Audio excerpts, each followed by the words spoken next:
Hello friends, welcome back. Thank you for sticking around if you stuck around. Farewell to you if you did not. And we are back in Elden Ring with hashtag Arbalest. Let's do this. Alright, just making sure we got the right profile loaded up. So, if anyone is unfamiliar, this is the Elden Ring A-Z. This is a challenge in which I'm trying to beat Elden Ring with every weapon in the game in alphabetical order. We've done 8 so far. The last one was the Anvil Hammer. Now we have the Arbalest, a weapon which is a crossbow and does not have any attribute scaling, which means regardless of what we do with our character's stats, this weapon will level up exactly the same. We just have to get it to a high enough level that it will do decent damage on its own by upgrading it with upgrade materials. In this case, smithing stones. So I've been doing a bit of smithing stone gathering in between streams. I've now managed to get the Arbalest up to plus 15 using all the smithing stone 5s I could acquire. And so now we're on to the point where we need to get smithing stone 6s. But I think before we do that, we are hopefully now in a place where we can get close to beating some of the bosses. And, of course, we got a bit into Stormveil last time. We have the left side chamber grace. We could go and try to beat Godrick. One of the other things I have a concern about is that we don't have any armor right now or any real good support weapons. I have a club, and that's about it. I have Radagon's Sword Seal, which isn't going to do much because, honestly, it increases my HP and stamina a little bit and my equip load, but there's not a whole lot that we can really do to affect this weapon. That weapon, maybe. This weapon, not so much. So what we want to do is try and get a couple of talismans, since we have 2 talisman slots available, that will increase the damage that our Arbalest can do. There is one that we can get from Caelid down here, which will directly increase the amount of damage that enemies take from crossbow bolts. There's another one in Liurnia, there's another one in Limgrave, which gets us a range increase, which means they do better damage at longer range. And there's also one in Liurnia, which is the Spear Talisman, which I think we're going to go and get because it's nice and quick to do. And that is going to increase the damage we do with piercing when we are counter-attacking. Basically, whenever we are attacking at the same time as an enemy is trying to do an attack of their own. So we're going to ride out as far as the Lakeside Crystal Cave, grab the Spear Talisman, and then we'll probably go to Caelid for the Arrow's Sting Talisman, and I think that's where we will stick for now. I would love to be able to go and get the Soaring Sting Talisman from the DLC, but that does involve beating Mohg, and since this weapon does not require getting to the DLC to obtain, I'm not going to use any of the quick methods of beating Mohg like we've been doing on previous runs with Bloodhound's Fang. I always miss the entrance to this cave when I'm coming from the east. But here is Lakeside Crystal Cave. I also have a lantern, thankfully, so we can see what's going on in here. I'm going to use the club for some of this because I don't want to waste my ammo, mostly. But basically, we just need to get through all the Demi-Humans in this cave, and there will be a Spear Talisman waiting for us. We have a very losable amount of runes right now, so I'm not too fussed about getting into fights here, but we can fight them a little bit with the club, because nobody likes being ambushed. And they have some pretty hefty weapons for Demi-Humans.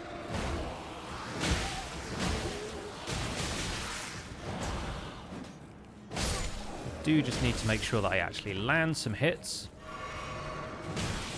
Oh, it's also nighttime, so I think they're more aggressive, hence the red eyes.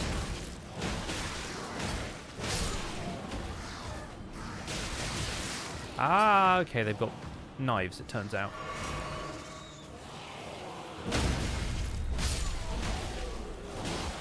Just going to make sure that I don't have too many of them on my back after this.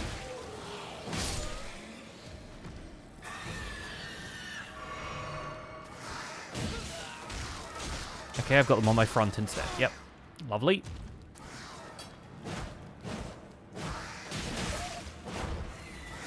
I club you. I club you.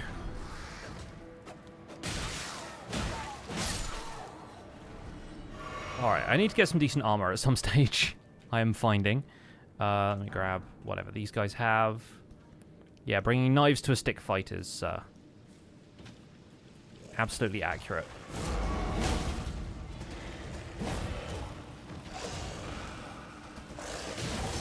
Ow.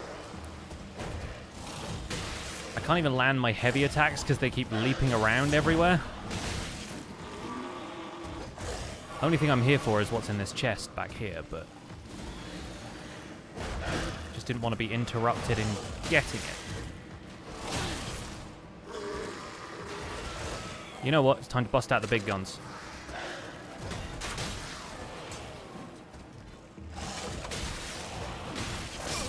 By the big guns, I mean my crossbow.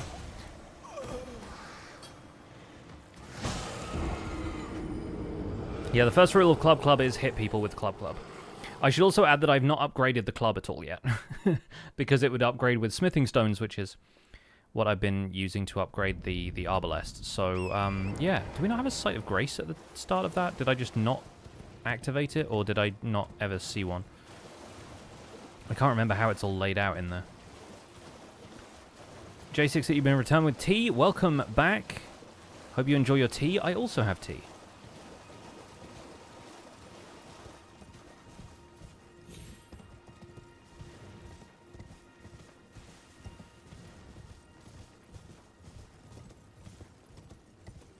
There we go.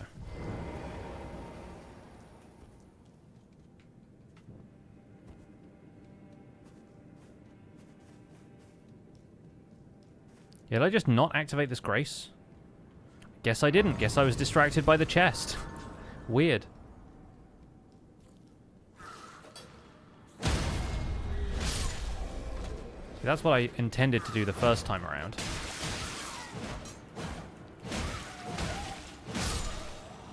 It's no anvil hammer, this club.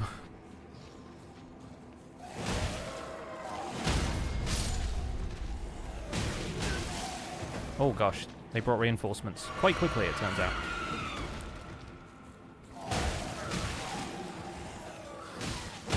See, this is the problem with Demi-Humans, is that there's a ton of them and they swarm you.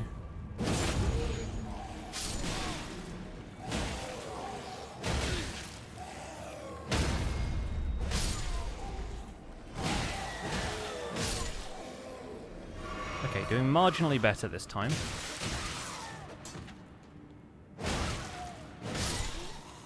Avoiding the grabs also helpful.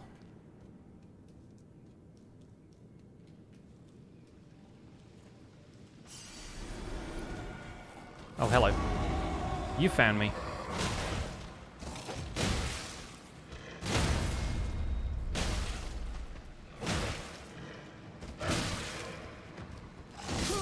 Man, I was trying to get back up the rock, and for whatever reason, it would not let me jump back up the rock.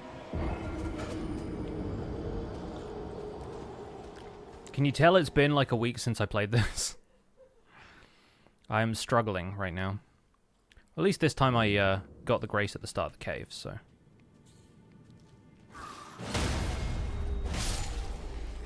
You know what, let's just run through this time. In the dark, I guess, as well.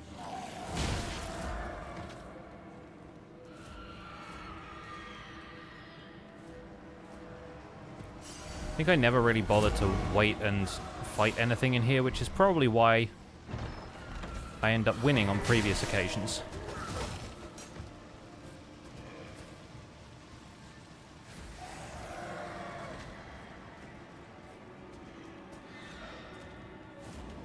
Just gonna put my lantern on here. There we go.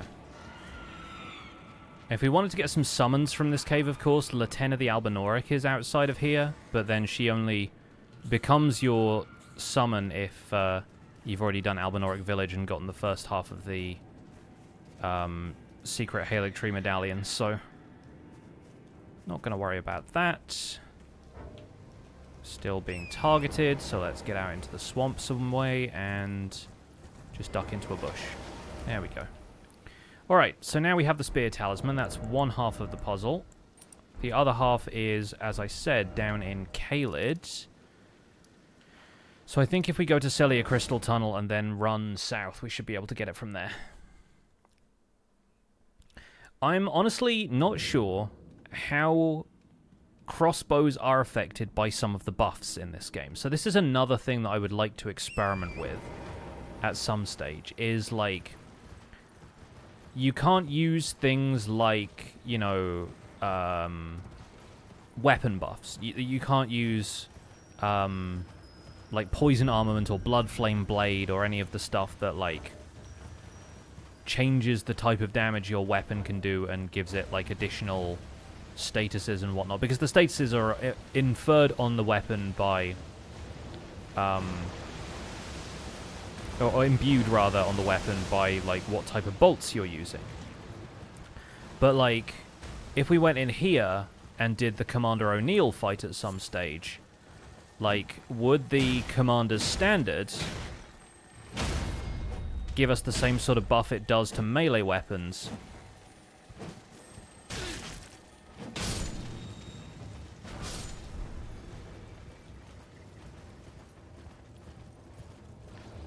If we were to do the O'Neill fight and get hold of the Commander's Standard, would we be able to buff the amount of damage we do with crossbows if we focus on stuff like Faith and get Golden Vow and Flame Grant Me Strength? Like, I don't know if those purely affect melee and other ranged weapons, or if they affect crossbows as well. Because anything we can do to get any sort of damage advantage is something I think we should be trying to do. I also actually have a list of where we can get all of the bolts in the game. I don't know if this guy is one of them, but one of the merchants in Caelid sells flame bolts. Yes, here we go. Okay, great. So once we have a way of farming runes, probably Mohgwyn Palace, then we can get those and they do extra fire damage. So that's worth having. Especially for people who are weak to fire, like Radagon and folks. There are also bolt crafting recipes, which we might dig into later, but personally I don't know if I want to worry too much about farming like sleep bone bolts and everything. The cold bone bolts you can get from Padilla, who sells the cookbook for them in Carrier Manor. And if we're doing summoning, it might help us to do Rani's quest just so we can get to like the later stages of areas like Nokron and Nokstella to get the gloveworts we need. In a sec, I'm going to refer to my Google Doc and see if I can track down the info that I need for what I plan to do with the rest of this. We've already beaten Margit on the last stream, so we're in Stormvale. We just need to go and fight Godrick and then see what else we can do from there. One Shardbearer fight is necessary to get access to the rest of Vare's quest anyway, so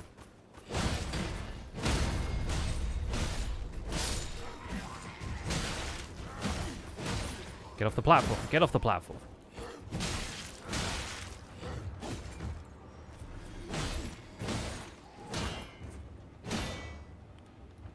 Nice.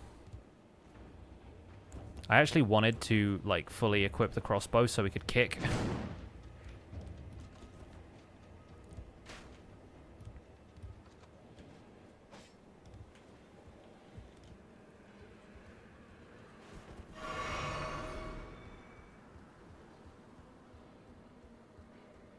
Oh, somebody just fell down there.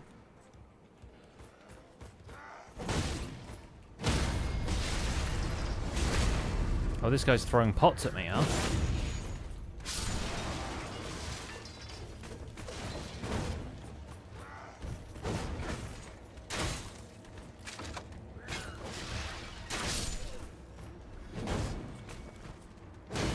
I'm not sure if long-term we want to have the crossbow in our main hand or offhand for, like, using other weapons Ash of War as well, because my thought was, if we have the crossbow in our main hand, but we have a different weapon in our offhand, which Ash of War do we get to use?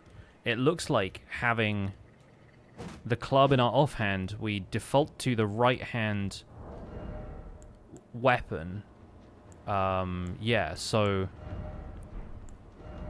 it's a little bit different to when you're using shields and stuff. But maybe hashtag Arbalest is left-handed, that's what we'll say.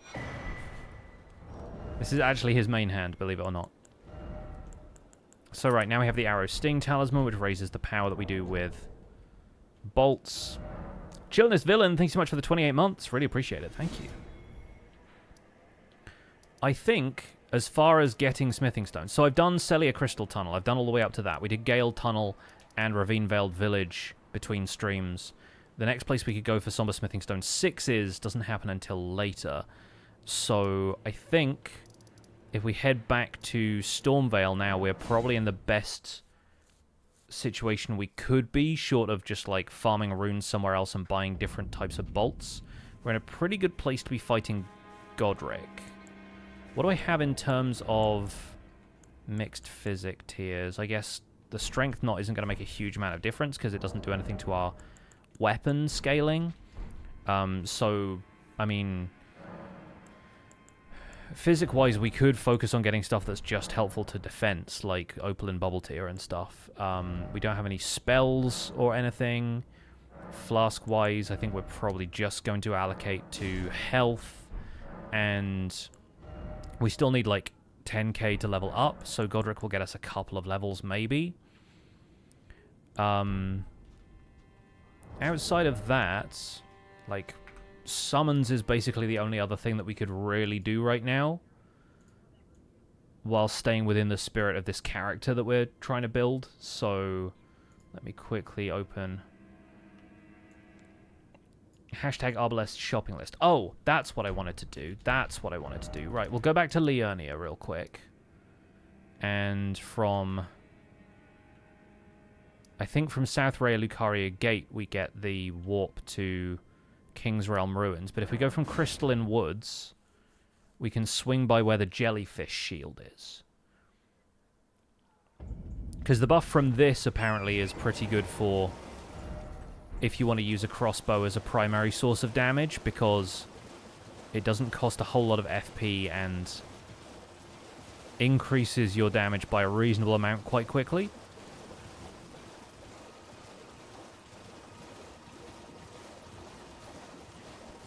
But again, it depends which way round we have to use the Ash of War in order to get the ability.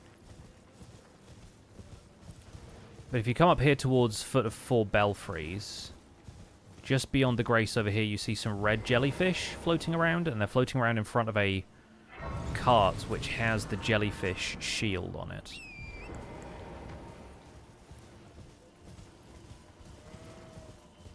I tell you what's going to be really fun to fight with the flaming bolts is the Erdtree avatars. If we're going to farm some of the other mixed physic tiers, the Erdtree avatars are going to go down real easy with a flame bolt crossbow. How am I planning to do runs like Axe of Godfrey? Just spawn the weapon in at the start. So Axe of Godfrey is an interesting one because Astrologer's Staff is going to be a seamless co-op run with Zloy XP, and in that I'm planning on getting hold of all of the sorceries in the game. So there are a couple of ways we could do it. Either we finish that run and I use the same character and we do Axe of Godfrey as a new game plus, or the other thing that I'm planning on setting up soon is me and Ollie the Orion Sound want to do a randomizer run as a seamless co-op run, and so we might end up doing that, and if it happens that we manage to obtain Axe of Godfrey way earlier in the game, then I would treat that as my Axe of Godfrey run. The third option is I do Axe of Godrick first and then do Axe of Godfrey as a follow-up, so we just swap those two around, but since they're right next to each other, we'd be doing them with basically the same character. I still want to do the randomizer run anyway, but it just might not turn out that we ever find the Axe of Godrick, or Axe of Godfrey rather, because it's one weapon out of however many weapons we could potentially find in the game, right?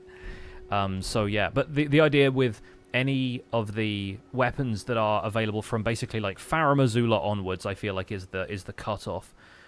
I think those I want to do as New Game Plus runs. So like Malekith's Black Blade, Marika's Hammer, the sword that the Elden Beast gives you, that whole like set of weapons, like Gideon's staff and that kind of thing, is probably all going to be New Game Plus runs. But I will be able to acquire the weapons on the previous run and maybe just respec my character going into whatever the next run is. That's what I hope would be possible anyway. So one other interesting possibility here. Now we're at 4 belfries. And this would be kind of fun, actually, to go and fight Godrick with. I have considered making this character, because he's a crossbow wielder and because I think summons are going to be really helpful if we want to beat the game crossbow first. I won't say crossbow only, because it's certainly not going to be crossbow only. But if we want to main the crossbow, what I'm thinking about doing is becoming like a Beastmaster Ranger type of character. And we've got the Lone Wolf Ashes already, but if we get Stormhawk Dean, that also gives us a buff, I'm pretty sure, and I like the idea of having a Stormhawk for the Godfrey fight, so let's actually go and fight the Grafted Scion and see how far we get with that. I also need to test the setup for Jellyfish Shield, because, like, if I have this here and... Oh, the Jellyfish Shield has requirements. Oh, I need 14 decks. Okay, cool. But then if I have this, right, Contagious Fury is the Ash of War because it's in my offhand and it's a shield, and shield Ashes of War take priority. So I don't have kick from the Arbalest anymore. Right, let's see. Do I have any significantly large runes I can crack here? Because I only need 2 more decks to use the Jellyfish Shield. Looks like we won't have enough for everything, but let's get this. I mean, we have the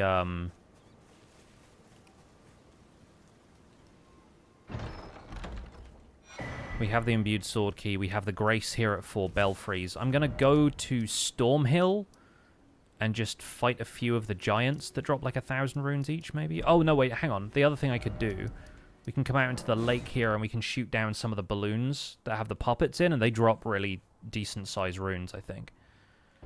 So if I can find those, it's not exactly a clear day, but... There's a few of them who are, like, towards the shoreline. Is it over here somewhere? It's kind of difficult to see them hanging in the air when it's raining, but...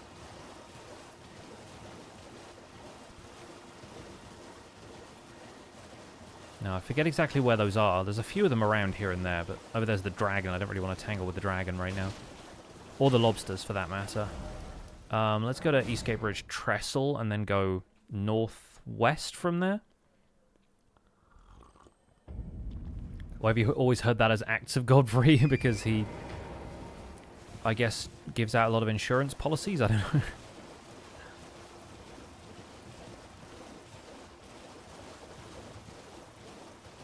Does it protect you against Axe of Godfrey? Good to know that we can fire this crossbow from the horse as well, although the horse does have to slow down for this. Sick. Yeah, we get Golden Rune 6s from these balloons, which is fairly helpful.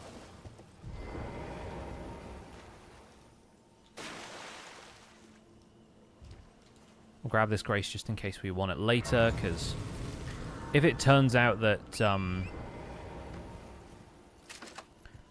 having spells is going to be useful, having like at least incantations.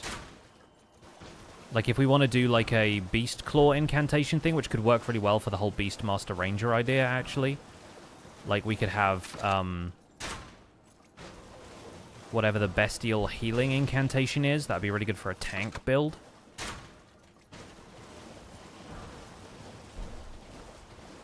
And maybe we end up doing that.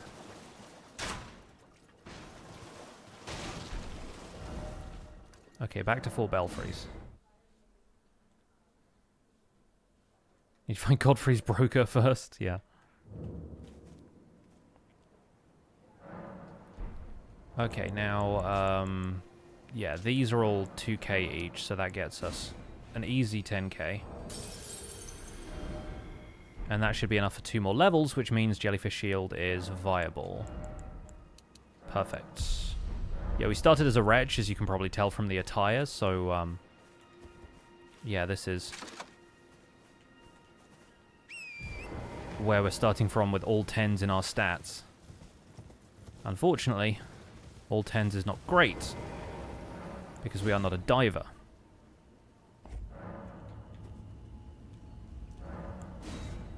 Alright, let's rematch Grafted Scion and see how this goes. Potentially not well to begin with, but we'll find out.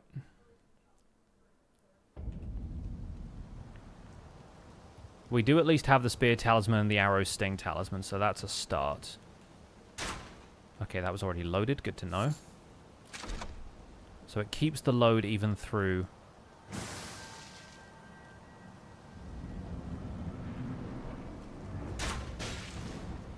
Okay, this seems doable then. Oh, yeah. Now that was good because of it attacking.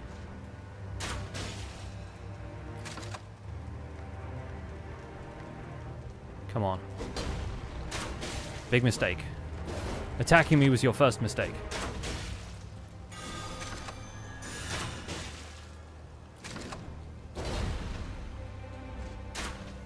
Oh.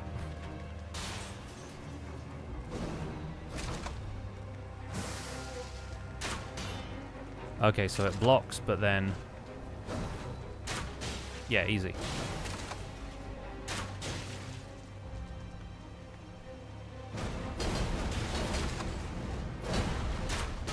Okay, that's not terrible then, huh?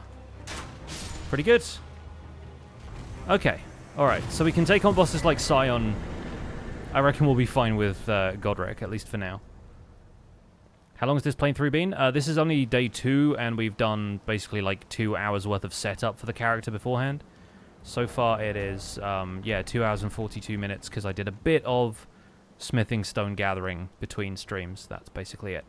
We have the Arbalest at plus 15 right now, which is more than halfway to being maxed out, but obviously the latter smithing stones don't come until later in the run. Welcome in, Confused Duck, by the way. Good to see you.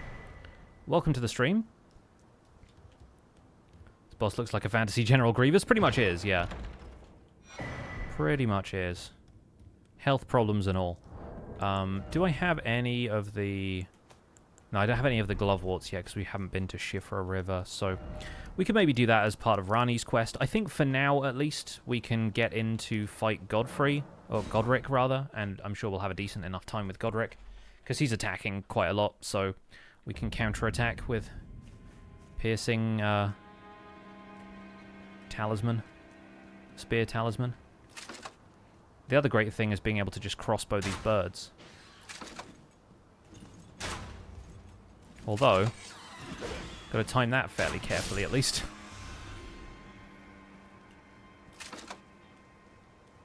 So how much does this do? That did like about 200 and something. Oh, that's not helpful. Oh, so that does 300. So a pretty significant increase, actually.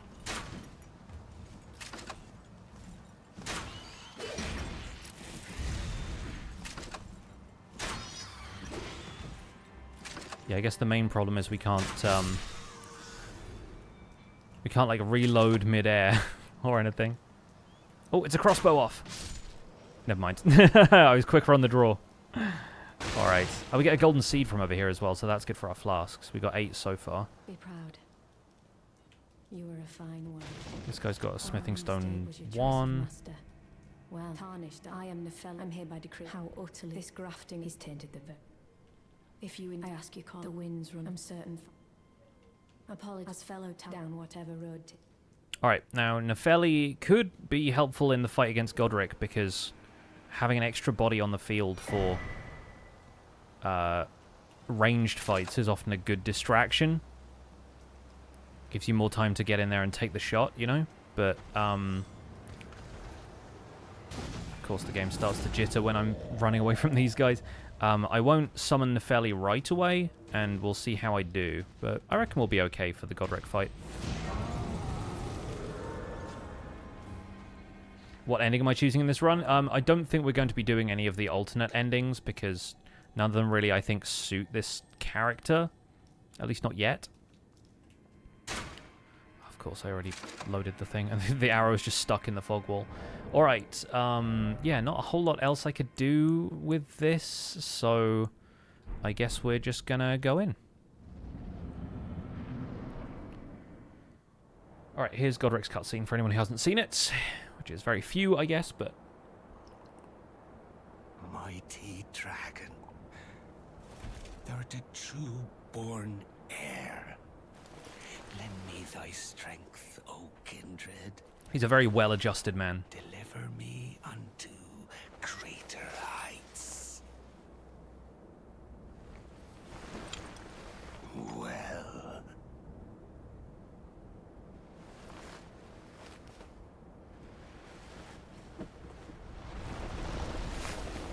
The lowly tarnished,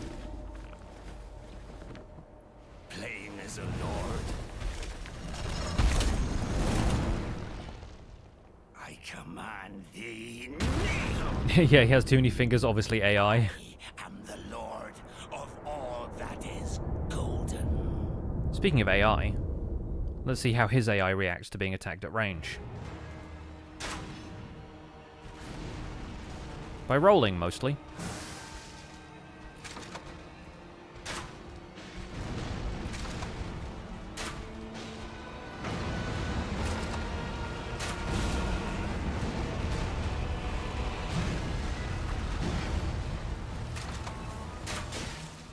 I think the big thing with the crossbows,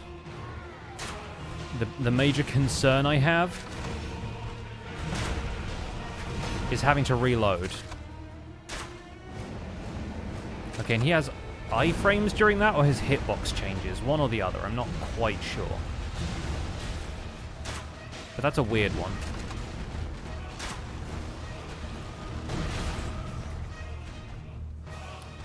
This is a pretty easy game of keep away, though. I think that one went under his armpit. Oh, it's the wind. It deflects projectiles. I didn't realize. Never really messed around with that before.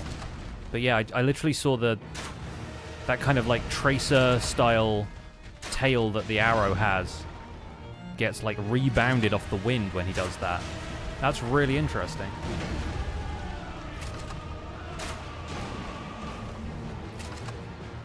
Now he chops his arm off. Just quickly re-up the jellyfish buff.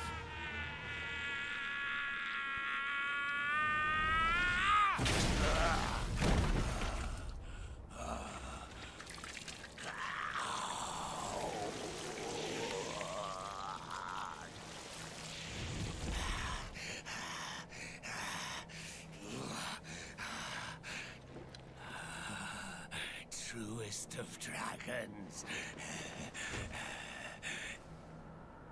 lend me thy strength.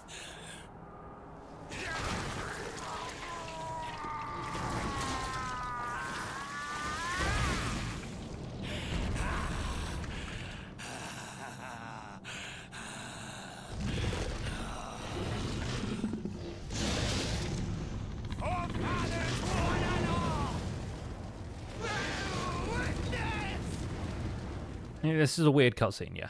Definitely a weird cutscene. We get to do a couple of up-close shots.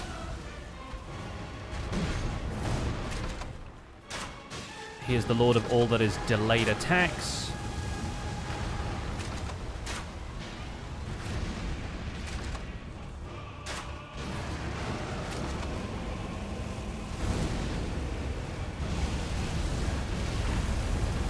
Oh, that one got me. I think that's the first time he's hit me all fight, which is fun.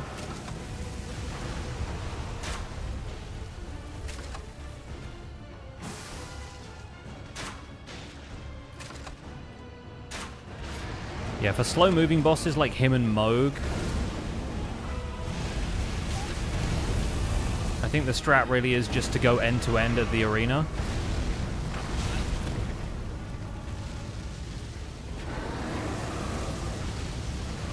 And avoid attacks like this where we can.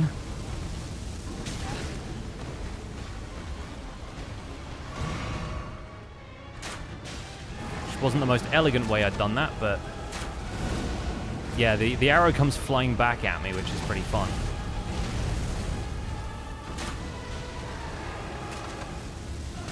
Oh, mistimed the roll.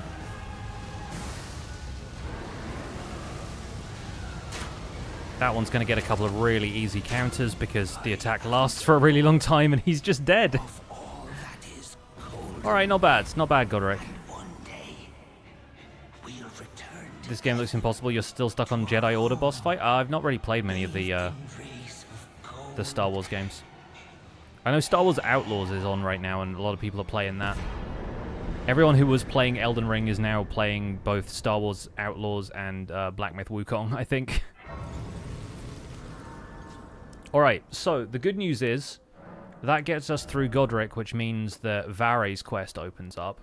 I'm going to start putting points into Vigor, because we all need health more than a lot of other things, I think, in this fight. The other thing is, if we end up going to the DLC, which we might do for Arrow's Soaring Sting, if I can figure out a way to beat Mohg with just a crossbow, one of the potential options is getting the Verdigris Discus Talisman, and what I've discovered is that that doesn't necessarily get affected by your equip load, in terms of like the total amount of stuff you can carry. It gets affected by whether you are a heavy load or whether you are overburdened. So I could basically not level endurance at all, although my stamina would be kind of low, and I would get plus 20% to my defense, which is huge. Oh, he got what I tell you though. He had. So I'm kind of curious if we could do something like that. Gostock and a few other merchants sell ballista bolts, but they only work for the hand ballista weapon, not the crossbow that I'm using. So we're going to ignore Gostock for now.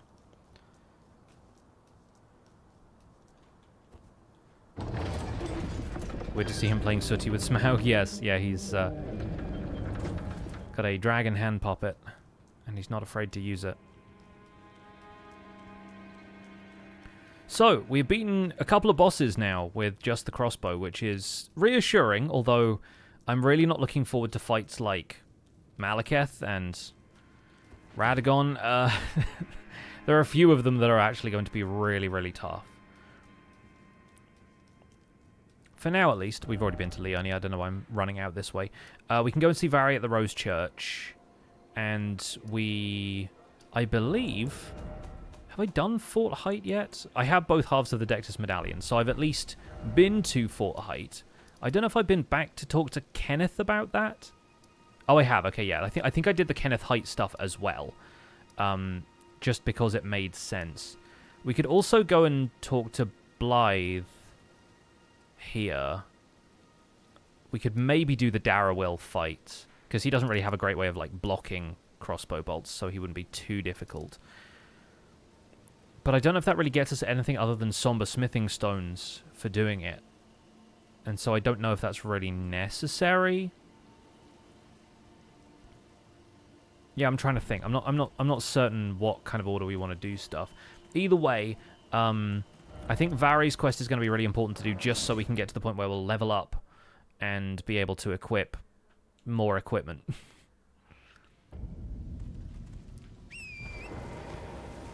Whether it means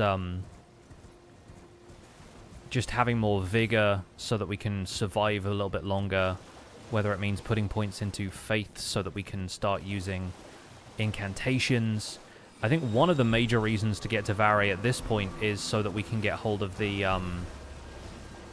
merchant who sells you bolts that do bleed damage, because those are going to be really valuable for taking on some of the later bosses where you really don't have good damage. But, oh, yeah, I always forget this aspect of it. You need to go back to Round Table Hold to talk to Enya first. Now I remember. Now I remember. I think we already spoke to Gideon, so he should be in his office. Nefeli should have the Arsenal charm for us. Yeah, hello. I thought you'd risk the Nefeli, Luke. I'm glad to see I found it in you were the one to make good use of. I don't intend to make. Thank you. We'll come back to talk to her later, because I think that's probably how we'll get an Ancient Dragon Smithing Stone, is by doing Nefeli's whole deal. I think Roderica should be set up as a Spirit Tuner now. Let's get through this. Hey, Karen, welcome in. is the crossbow now, assuming it's even worse than the normal bows. The thing about the Arbalest and other crossbows in general is that crossbows aren't affected by attribute scaling. Like, they have no scaling. So you just need the requirements to wield the crossbow, and then after that you can do whatever the heck you want. So I'm building for strength, vigor, and possibly endurance or possibly faith, so that we can do a more tanky kind of build, and then try and buff the crossbow damage as much as possible, because they do a flat rate of damage, and that's bad.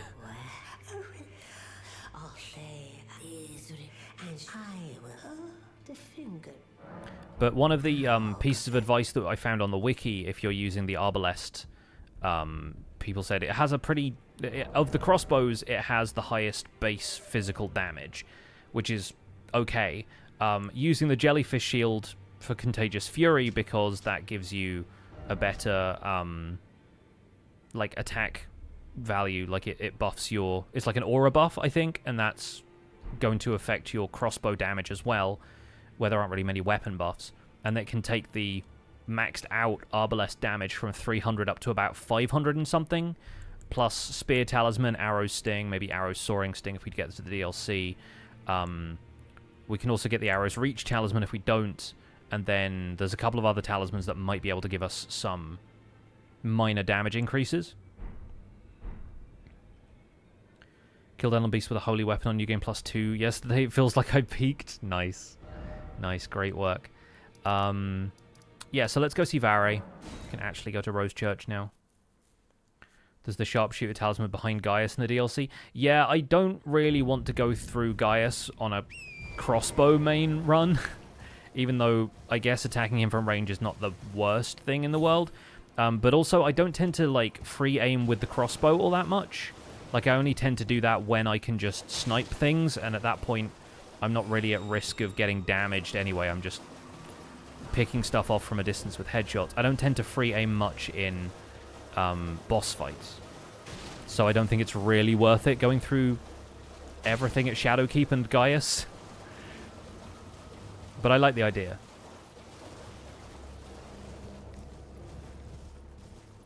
Alright, you. You claim what? My doubt. The words are truly, I believe, even words. That's the oh. Okay, we'll do that. If it high. So now we have to go and beat Magnus the Beast Claw, but with a crossbow.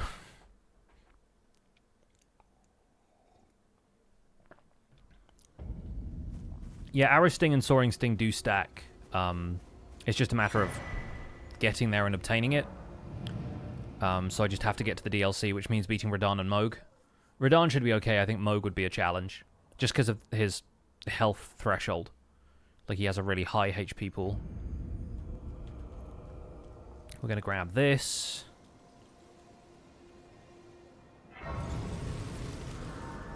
We'll do the invasion here,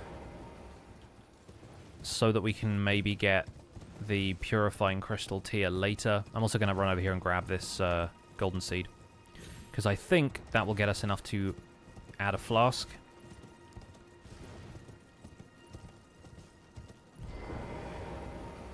Yeah, I know you can kill Arena for the Maiden's Blood thing. I typically don't, because I'm going to Church of Inhibition to get the Sacred tier anyway, so there's sort of no need to mess with Arena's whole quest line for that. Doing this invasion isn't required to get the Eleonora invasion. Then what is? Because I feel like I've been to the church a number of times and she just isn't there. But after you speak to Yura, like, basically whenever you turn up to that church, she is there and invades you, so... Didn't realize I had it loaded. I need to remember that the little icon there actually shows you when you've got a crossbow bolt on deck.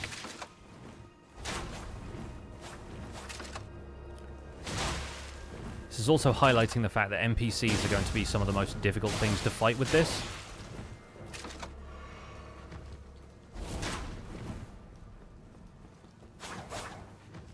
Get him, Yura. Draw his aggro.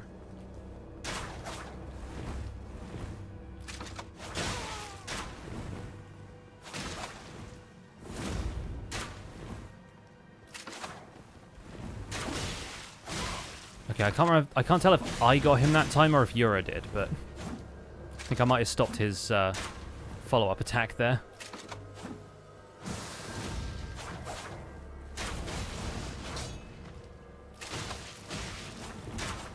I think I must have got him because...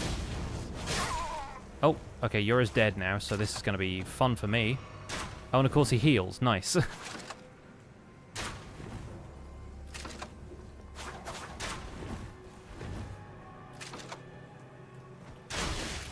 Oh, you got throwing weapons, have you? Well, about that. Man, they're rolling, though. They're rolling, though.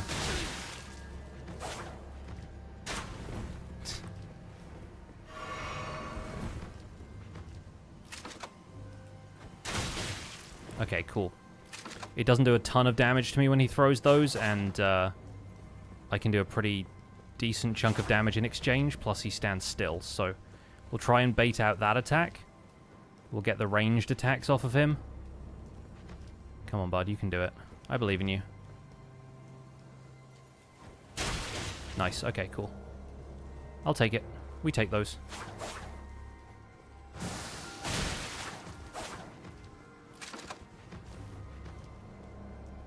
Just got to make sure I have the opportunity to do the jellyfish shield buff.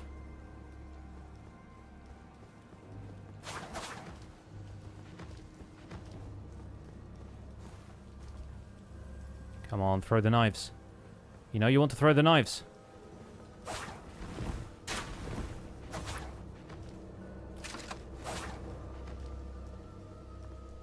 You've really got to draw out that attack, and it's kind of annoying to do because he keeps chasing me down. I'm off the screen. Oh, I missed my opportunity.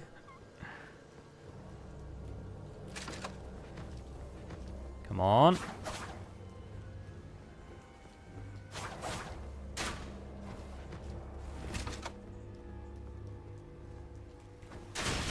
Okay, we got him back. We got him back.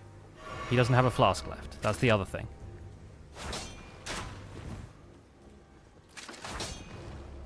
Gotta wait for him to try doing that jump attack, and then be ready to fire when he isn't gonna land it. Come on. I will beat you to death with this crossbow if I have to. But I literally don't think you can.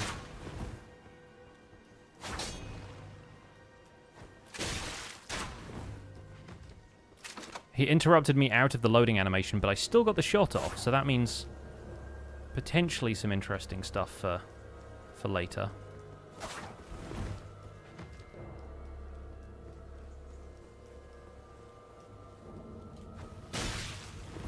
I don't think you can hit him with the shield. I don't know if that...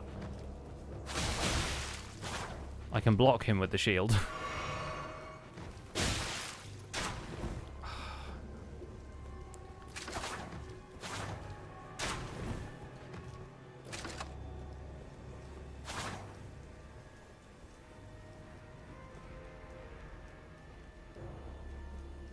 If I get, like, this far away.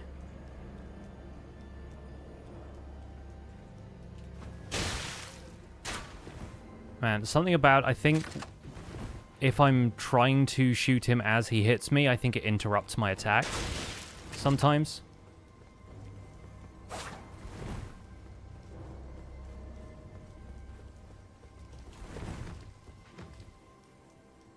Come on. Throw the knives, throw the knives.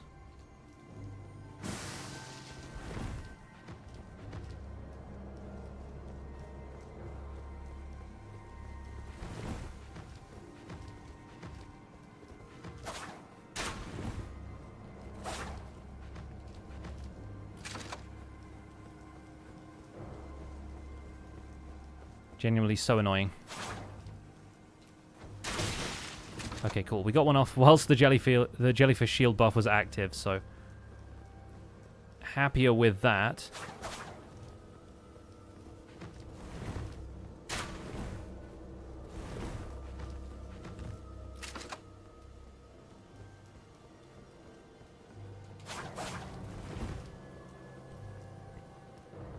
Yeah, we can't really parry him with this shield, so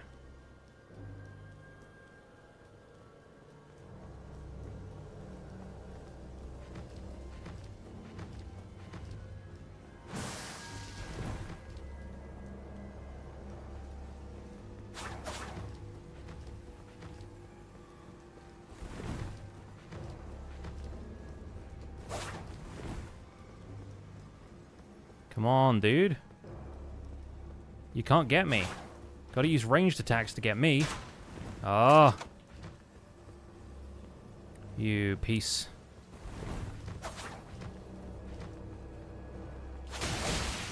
Oh, turns out you can get me, I guess. Alright, that's my last flask. I got the physic, which gets us... Nice. The physic gets us an extra half a health bar's heal, so... I reckon we could maybe get him with one more counter attack here. We'd like to have the jellyfish shield active if we possibly can.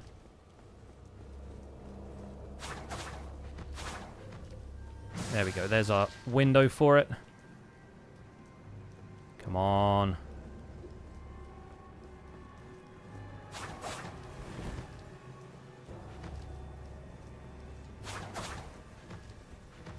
Throw the knives. Throw the knives. You know you want to throw the knives.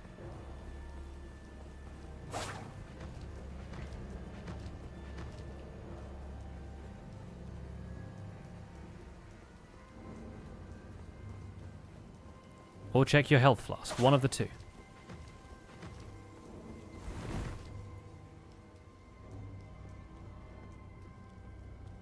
He can and will do it. Man, he did it twice and I didn't get a shot off.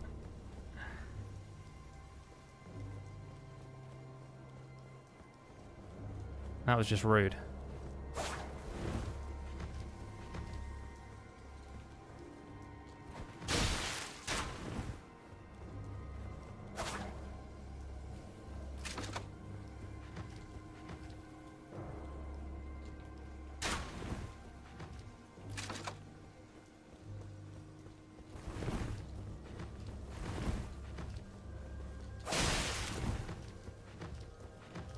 Well, boo.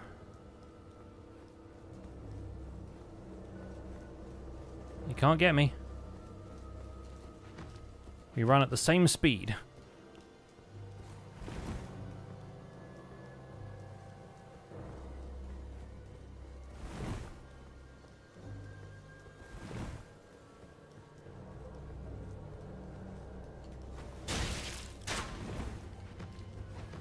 Curse you, Ravenmount Assassin! You're my nemesis! I will take you down.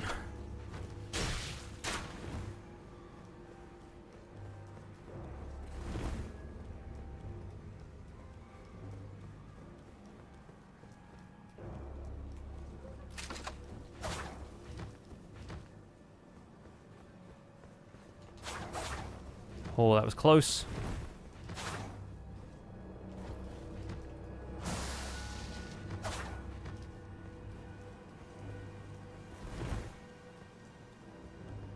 We can do this. We can do this.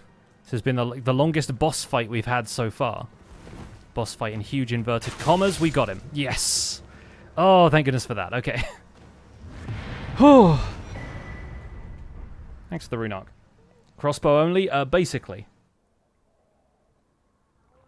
That's what I would prefer this to be. I'm trying not to use too many support weapons because the crossbow needs to be like the star of the show. Here's a token of thanks. Alright, he gives us a smithing stone 5, which I don't think we need at this point. She is the dead in spite. If she comes, there is no shame. Be on your perhaps we. Alright, so now we have to fight Eleonora at some stage when we get up there, but we'll see when that happens. Yeah, it takes forever. Unfortunately, NPCs are going to be the hardest fights because they are the ones who roll a lot, and you can't really counter a roll when you're just shooting crossbow bolts at them. I'm honestly pretty lucky that I didn't run out of bolts somewhere along the line there, but obviously resting at Grace brings them all back, so that's fine. Anyway, we are actually moving on to the Altus Plateau, where we have another NPC fight to do.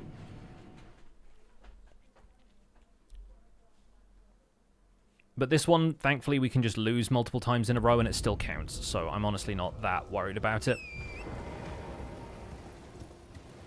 We're going to go and fight Magnus the Beastclaw. We might be able to get some other smithing stones up here as well.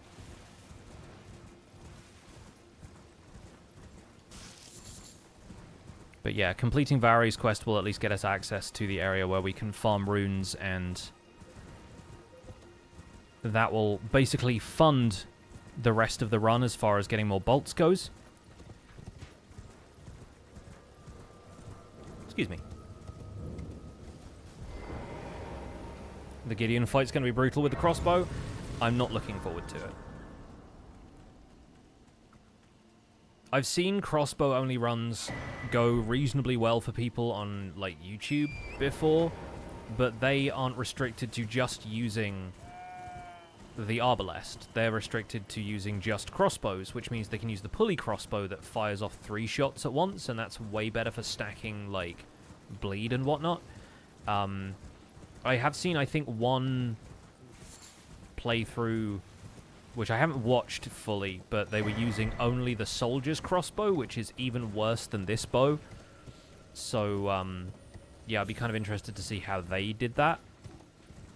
But, yeah, in my case, we're just gonna soldier on with this, probably lean on summons pretty heavily for some of the later fights. Like, honestly, if we got as far as getting somebody like Black Knife Tish, or I don't know, even if the Mimic tier turns out to be super cracked with the crossbow, which I doubt, we could do some damage to, like, Radagon or whoever. Return from various appointments, you see a jellyfish shield. Yes, so the jellyfish shield is one of the only things I have right now that can help me deal more damage than this crossbow does by default. There's only 408 weapons in Elden Ring. I thought there'd be more. I mean, there's a lot of other spells and, like, the shields and stuff as well. The shields don't count because typically they don't deal damage. But yeah, there are a couple of weapons that are shields because they have, like, an attack as well. So we'll get into those a little bit later. The other thing that we're going to do, speaking of annoying NPC fights, we're going to be doing a bunch of the Volcano Manor side quests, because those can get us the armor set that I would like for this run, which is Great Horned Tragoth's armor, the Bull Goat's armor, and that's going to be really handy for, like, just being really tanky towards the end of the game, because I feel like one of the things that would actually be a valid strategy for some boss fights later is to go in all guns blazing, crossbow drawn, and just, like, tank through damage if we can.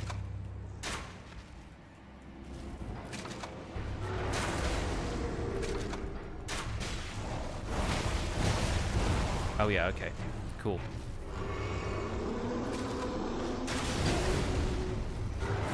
Gotta remember how this fight goes.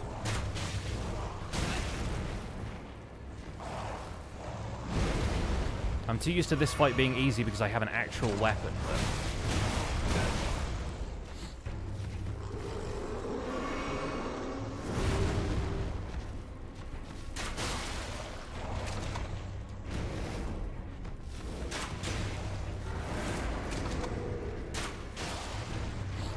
She actually recoils in a really interesting way if you shoot her in the face, which, you know, most people would. Wouldn't getting Moore's set be easier? I mean, it could be, yeah, but again, we have to get to the DLC for that, and I'm still not certain if we will do that, so... We still have to, like, beat Mohgwyn Radahn, so...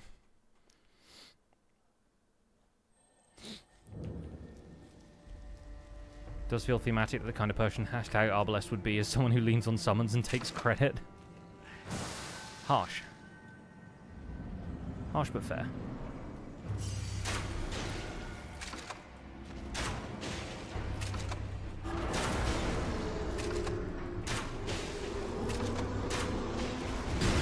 Oh, wow, okay, yep, we got hit by this staff.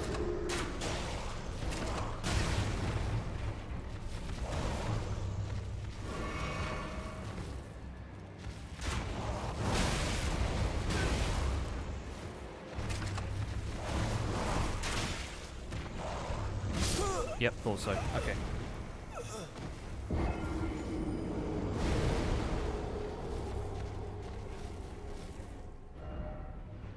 Alright. Let's try again. I think we got this. I think we can open just by, like, spamming bolts.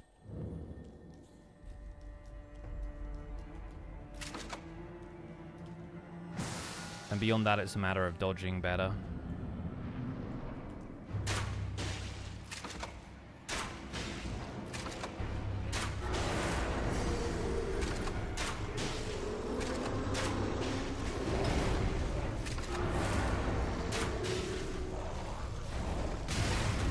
Ow, okay.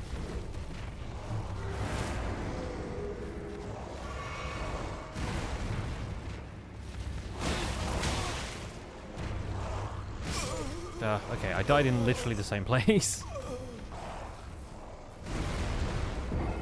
Is it better to stay near its legs despite the ranged weapon? I mean, yeah, I'm trying. The boss also moves around quite a lot. So, like, yes, it would be better to not be hit in the fight, but I'm being hit.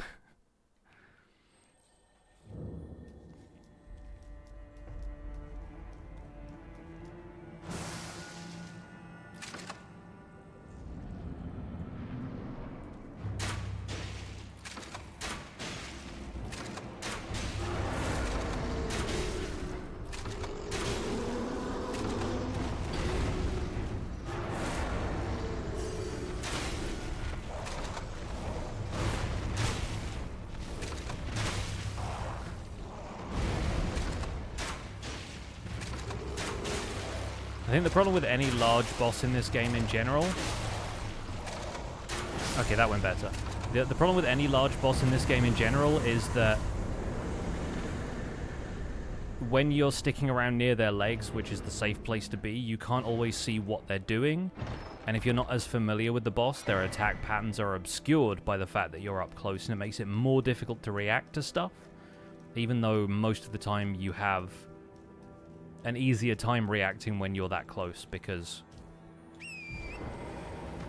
like the attack hitboxes usually aren't going to hit you if you're like right by their legs. So it's kind of a two-sided issue, you know? The glowing eyes could be an Enderman boss, it just needs more screaming. I feel like there was a lot of screaming going on there. Maybe it was just me, but I feel like there was already plenty of screaming.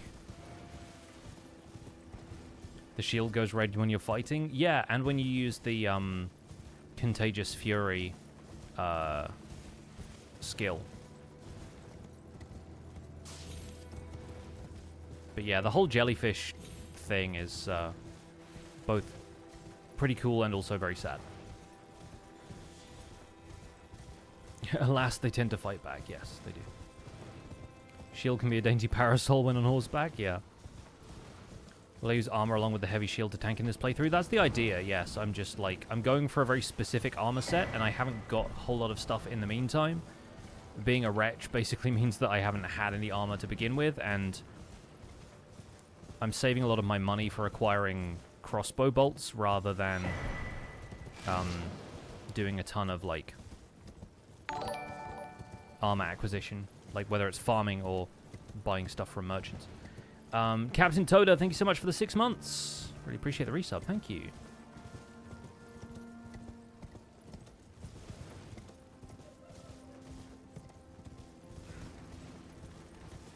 But yeah, obviously we could get a little bit of armor. Like, the Merchant on Weeping Peninsula sells that iron armor set, which I think is pretty decent. I think this guy actually sells some type of bolts. Lightning ones, I think. According to my little Google Doc that I have for extra info here. Yeah, so we can get these. But I don't think the lightning bolts do extra damage when your dex stat is higher the way extra lightning arrows do. We could also get the tree surcoat if we wanted to. And the scorpion kite shield is here. Yeah.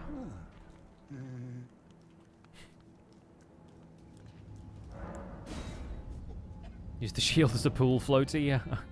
Unfortunately, you sink in basically anything other than, like, ankle-deep water, so... This isn't one of those swimming kind of games, believe it or not. How the character doesn't unalive from frostbite with that few clothes. It's amazing later on in the game where you go to an area that's completely covered in snow and you can just be up there as a guy with no clothing and it's fine. This isn't like Breath of the Wild levels of realism when you've got to like eat the right food to keep your heat, your like body heat up or whatever. It's kind of intense. Elden Swim is a fun concept, yeah. Elden Swim is the adults-only session at the pool. Elden Swim is my favorite Cartoon Network block. I got a million of these, folks. I could do them all day.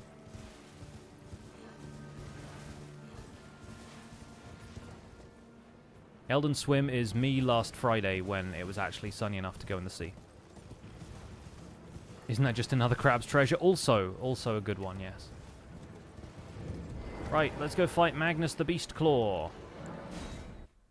And probably die, because this is another NPC fight, and he will roll a lot. Although I think he has a few more exploitable attacks, if we want to go that far.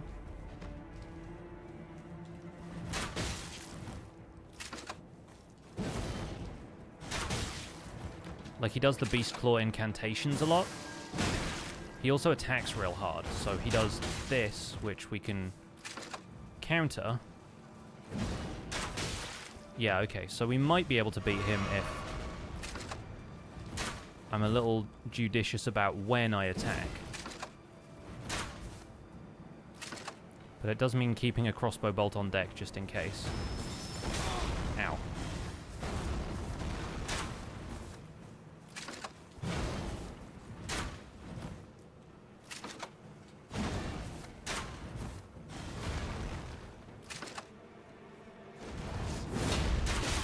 Yeah, we can also counter that and get a headshot when he lands, so that's not terrible. Oh gosh, I was reloading. Yes, okay, nice. He'll probably heal. Oh, good, okay. He doesn't roll quite as much as Ravenmount does.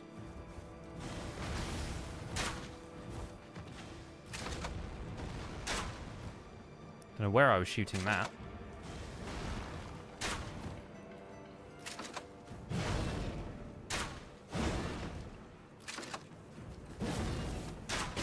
Nice. He doesn't have as many, like, recovery opportunities as Ravenmount did. Go on. Nice, okay, good.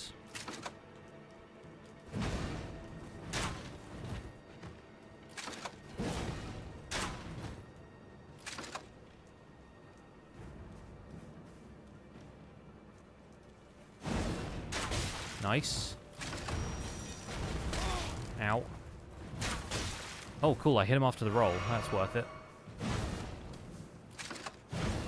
Dead. Man, that was way easier. Just a little bit of patience. Love that. Love that for us. This guy is the bonk build. He is, yes. Heck yeah. Alright, let's go. Man, I'm looking forward to G so I can actually use Great Stars. One of the many weapons that begins with the word great.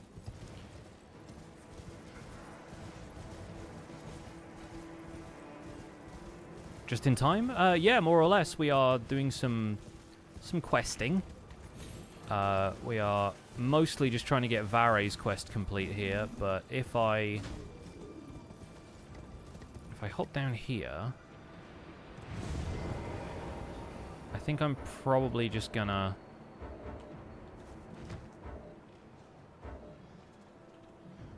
call it quits there. We'll go back to Vare now. We'll go and do, what's it called? Church of Inhibition. I mean, or we could just go back to 4 Belfries because we've already beat Grafted Scion, but I'm going to go to Church of Inhibition because there's a sacred tier there. And I need my flasks to be high up because otherwise we run the risk of being very vulnerable. What's the estimate time for this game? So a first-time playthrough could take you like over 100 hours. I think, reasonably speaking, you could be done in like 60 to 80, depending on how good you are at the game and how many of like the side areas you ignore. I've been finishing these runs in between like 8 and 14 hours most of the time. I wish to a knight luminary. So The bow-based ones typically take a little longer because they are a little trickier in terms of how the combat goes.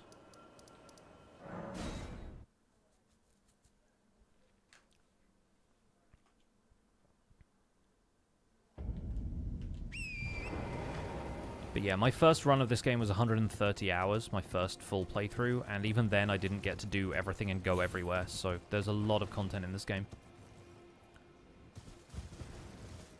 It also depends quite heavily on your experience with this type of game, and I hadn't played a Souls game before, so yeah, I was not great at this game. Oh, this is one area where I might take the club back out as well. So we're going to use this for a moment because I think crossbowing the guys on top of the Frenzy Flame Tower one by one, probably not the best idea.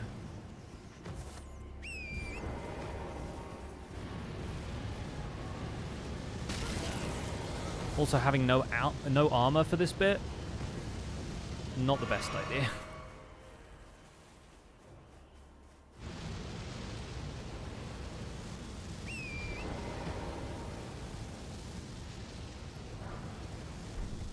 We do have some bird bolts, though, which are what you need for the, to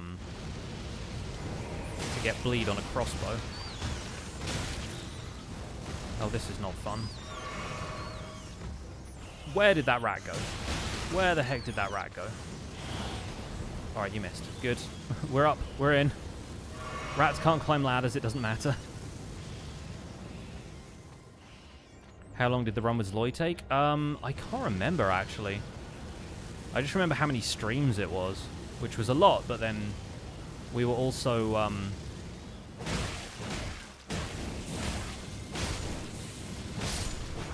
doing Zloy's first ever playthrough of the game. So,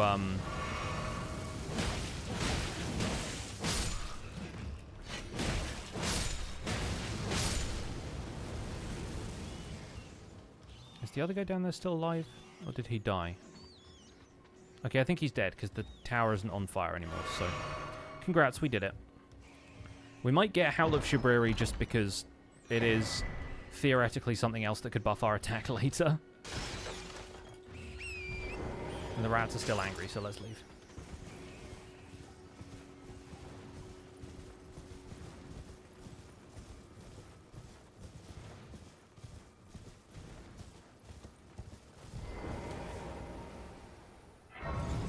Of course, coming up here, we have to fight Roundtable Knight Vyke, or whatever he's called in this iteration. Enraged, Angry Vyke. So, I guess this is going to be the stream where we fight all the NPCs. Except for Gideon.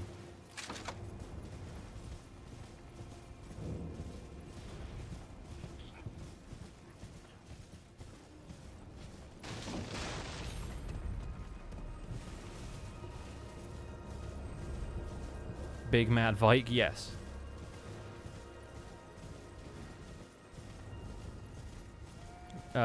Festering Fingerprint Vyke, I think, is the guy.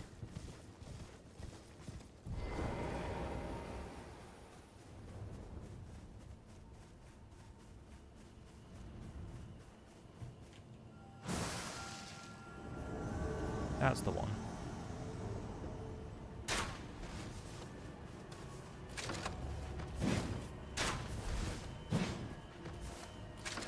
Okay, so openings to fight this guy, or to at least get a crossbow in this guy.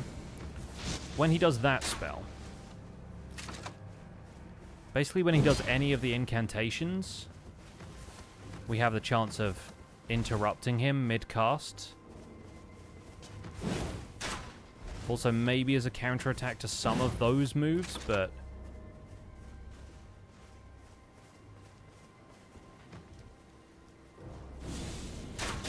Yeah, okay, well, we can counter. We can't necessarily interrupt. So that's a possibility. Okay, cool. Sometimes we just get lucky with a jump shot, which is fine. Sometimes he just does Howl of Shabriri, which is great for me, because he's standing still for a while there. Nice, okay, cool. His flasks seem to heal him less than they heal other NPC invaders, but... Oh, okay, he got me with the madness. Never mind. He at least seems more achievable than Ravenmount did. Ravenmount was like a really long, drawn-out thing. I think Vyke we can beat the same way we beat Magnus.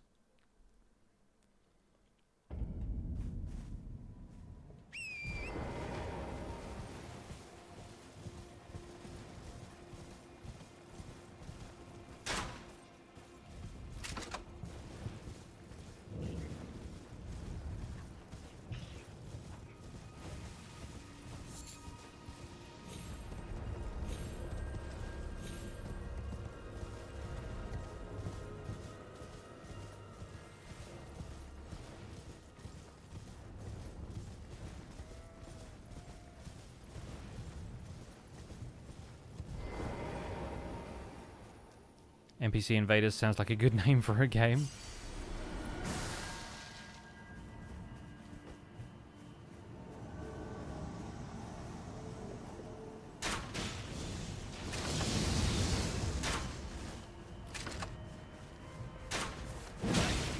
Ow. Okay.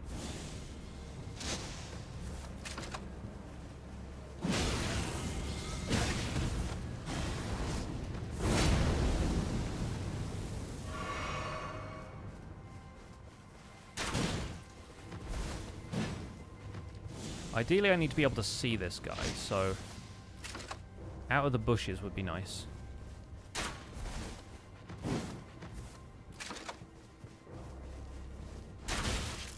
Okay, right. Good.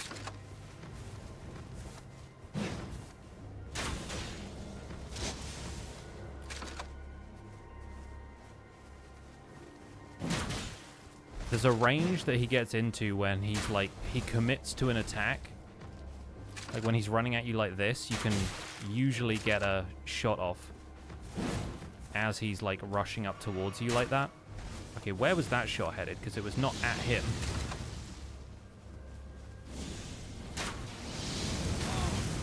Ow. That does minimal madness build up, which is fine. Yep, that does a lot though, because the spear inflicts quite hefty madness.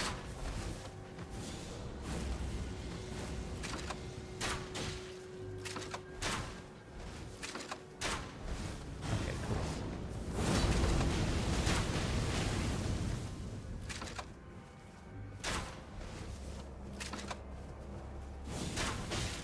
Okay, that one interrupted, which I'm 100% fine with. Am I about to run off a cliff? What's happening?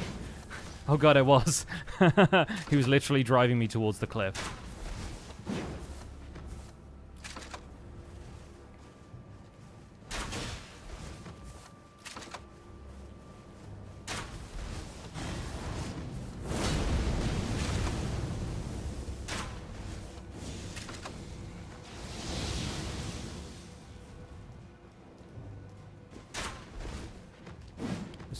Kind of hoping then that the fall from the rocks was gonna like reset his reaction a little bit. Alright, we got this though. I think he's gonna give me a window of attack like this.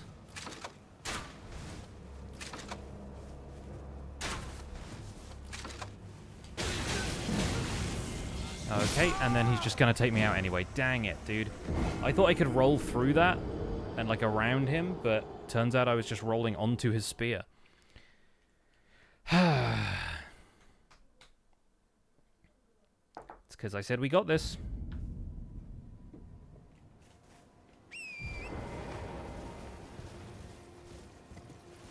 I think after this, I should just adopt any armor. I'm also running low on bolts, I just realized.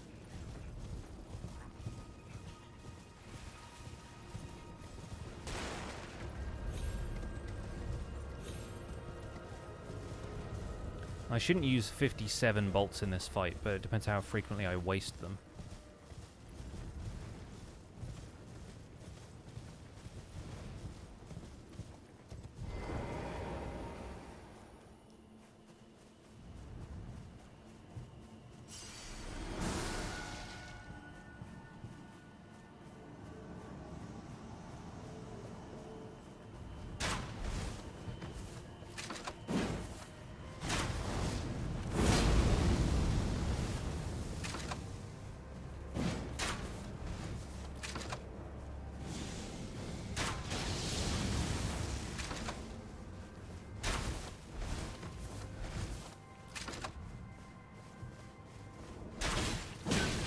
Okay, we traded. That's fine. Nice, nice. Headshot. Love that. Love a headshot, love an interrupt.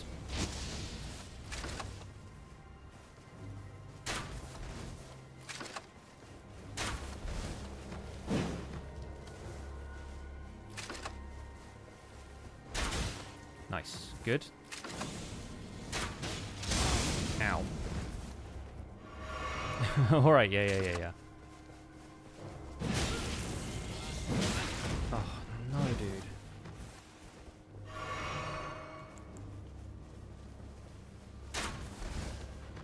I just don't know where that crossbow thinks it's firing when I'm jumping and turning away from him like that.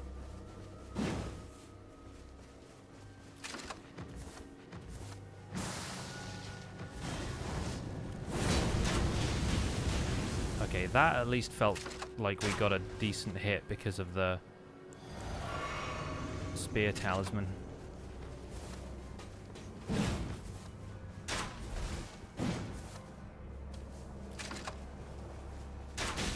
Nice. Appreciate the interrupt as well.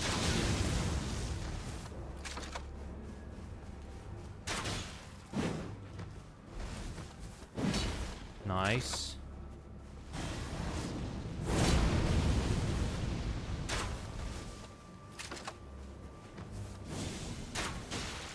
Ha.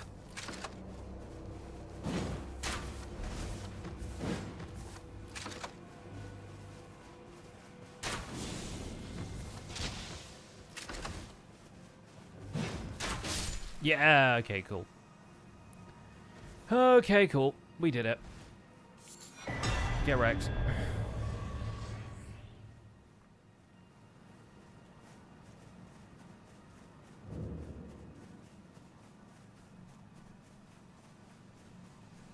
We'll get this, we'll get these. Lord of Blood's Favor, and the Sacred Tier was worth coming here instead of going to the start of the game. Let's do that. Alright, back to Vare to get the Pure Blood Knight's Medal. Off to Mohgwyn. And honestly, probably a stop off at a merchant so I can buy more bolts.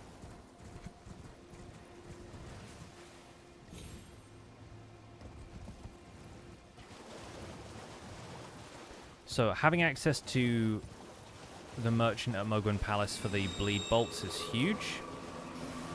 Because right now I only have 5 of those.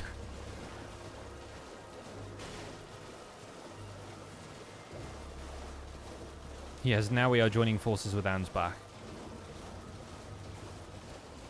who seems to be the only sane person in Mohg's employ, including this guy.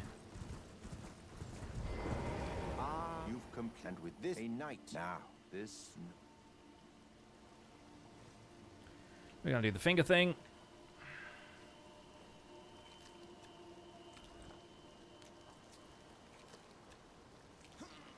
Oh, good heavens.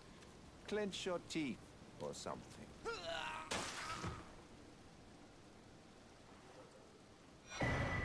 never forget, for it is what you have. Oh, a medal granted. Bye. Weirdo. Currently doing a playthrough where you don't go to Vary because I don't want to have the blood eyes, so I have to wait until Consecrated Snowfield to get the chicken farm. Yeah. It's fine on some playthroughs. Like, I would absolutely have been fine with it on the Anvil Hammer playthrough. Except I had to get to Mohg anyway because of DLC stuff. But, like, some weapons will absolutely carry you regardless of how well leveled up they are. And regardless of how leveled up your character is, more importantly. We're going to go through here for a couple of things quickly. We really don't have to do this section, and there's honestly probably more reason to go through this area once we've gotten a decent amount of runes, so we can visit the merchant and stuff, but there are a couple of other places you can get some really big runes and smithing stones and stuff. So there's a couple of spots we can go here that are pretty useful to us right now.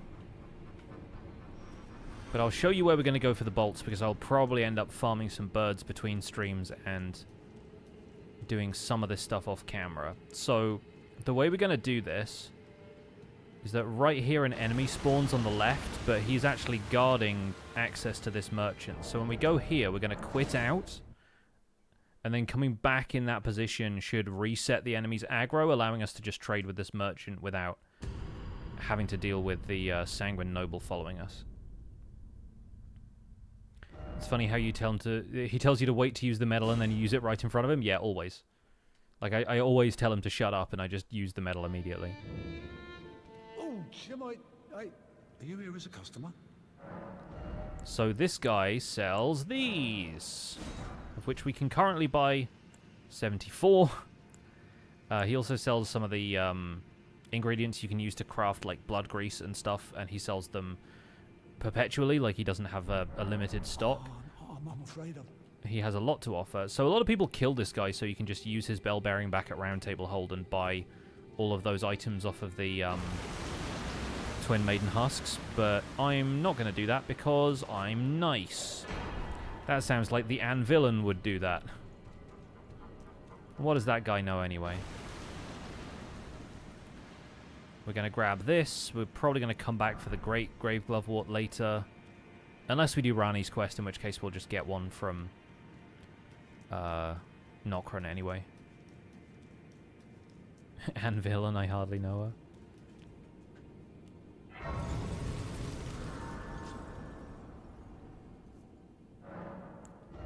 And so now, if we pop this Lord's Rune, we get 50,000 runes, which is honestly not bad. I might save that for a little bit later. But we can return to the entrance now that we have the second grace, and we'll go run to the bird farm. And we roll. There's a bunch of cool stuff to be found in this forest if you can deal with all of the Tibia summons popping up everywhere. Which personally I prefer not to, so we're just going to go around. We'll grab this. We'll grab this. Oh, not that. This. There we go. We'll grab this.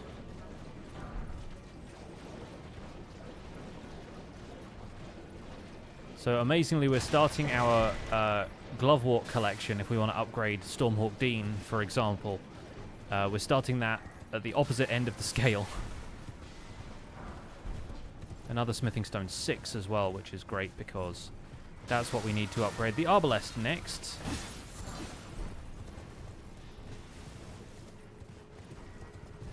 So, an assortment of pretty high-level golden runes. We don't have the gold scarab talisman yet, so we could go to Caelid and get that. That could be another fun boss to do, but the question is, can we hit the bird? If I maybe... Oh, we give it a little kick. Oh yeah, easily. Okay, fine. It's like a longbow level of range. I just wasn't sure what the range was.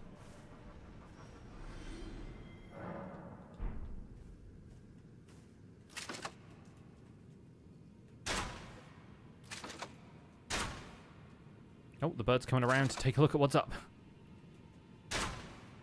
What's up is me on this cliff.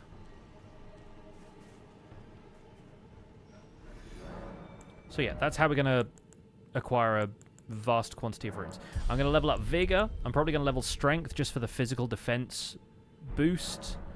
And then the fun begins. Because at that point, I'm not certain if Flame Grant Me Strength, Golden Vow, any of the, like, buff spells are going to help deal extra crossbow damage. So I'm kind of curious how that's going to work out. Like I said, we could also go to Bestial Sanctum, do some more of the Deathroot collection stuff, because Tibia Mariners are going to be easy to fight with a crossbow. And then, yeah, we could get some of the Beast Clergyman incantations, and that might work well for, like, the Beastmaster kind of character, but I don't know, man. I don't know.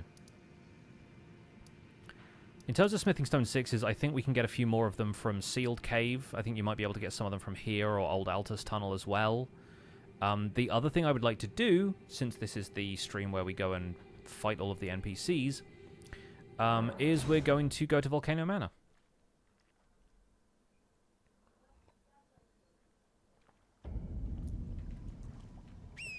It would be nice to fight another Shard Bearer on this stream, but I'm not certain how well we're going to do against folks like Renala.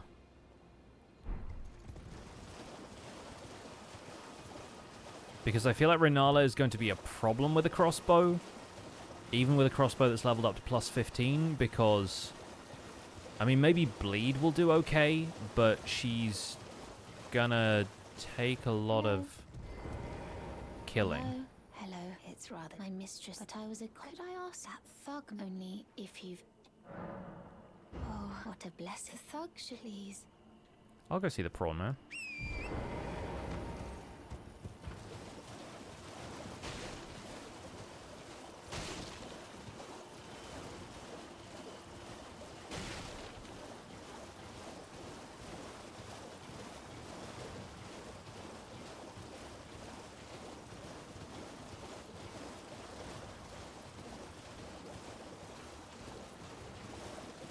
Coarse language warning for anyone who is sensitive to such things.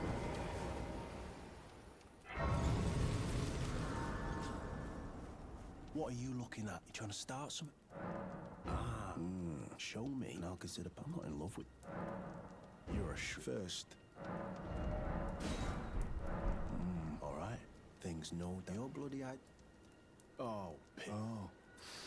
All right then. I could be.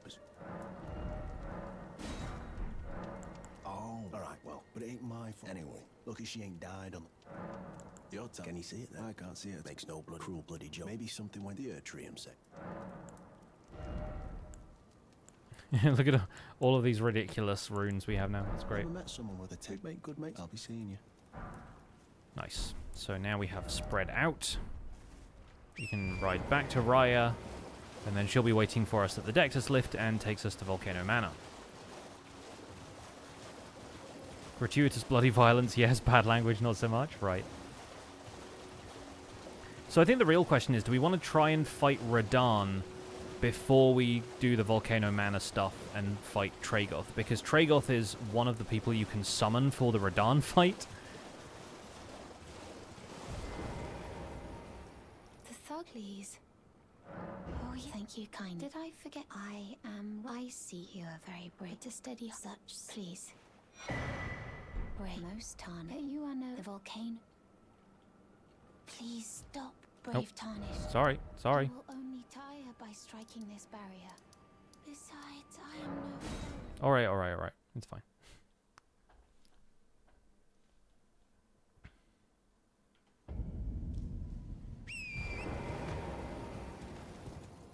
I jumped and she was like, "Ah, you're attacking me." You ever jump in front of someone who assumes that you're about to assault them? To be fair, if it's a stranger, especially in this world, sort of wouldn't be surprised. Why is she not here? Does she have to be there for, like, your first time going to Altus?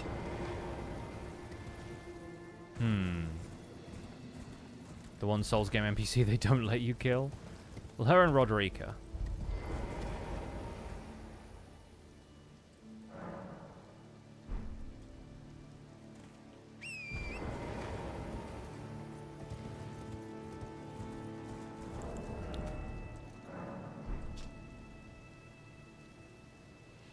Seek the Altus Plateau. I have. Where is Raya?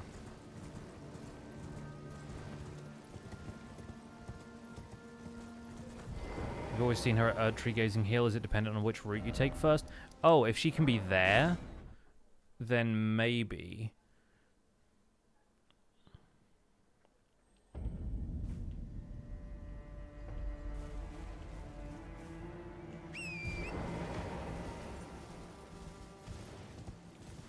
Where would she be here?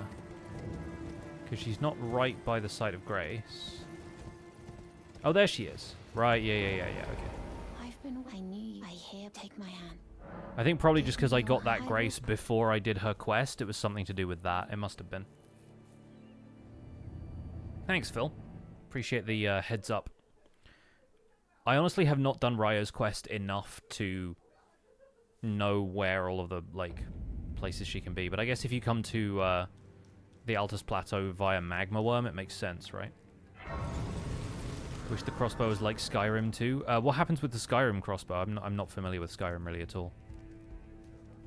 Brave, tarnished. I am Tanith, Raya's a warrior. Perhaps you are. Will you join? Why accept rise with us?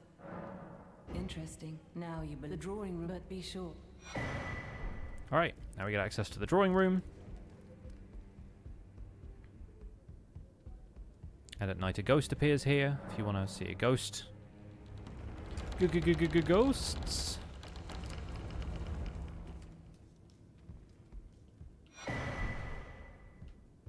What up, Banal? Who are you? And what in heaven's name are you? The Volcano. I hope you well, but know that before you consider. Hello, as a scout under Lady. Brave under Lady. Oh yeah, okay. Oh, no Dialos, of course, we haven't met him in Liurnia yet.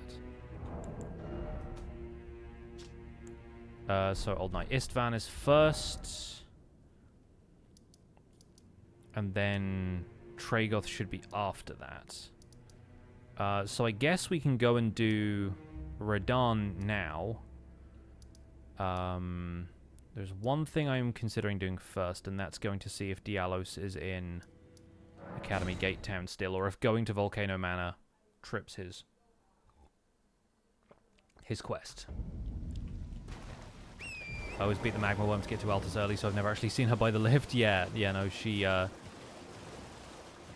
like, on my first playthrough, I didn't even see her at all. But then, in future playthroughs, I always went to see her there, and then when I took the Dectus lift, she was just waiting at the top, but it was often the first time I took the Dectus lift on that run.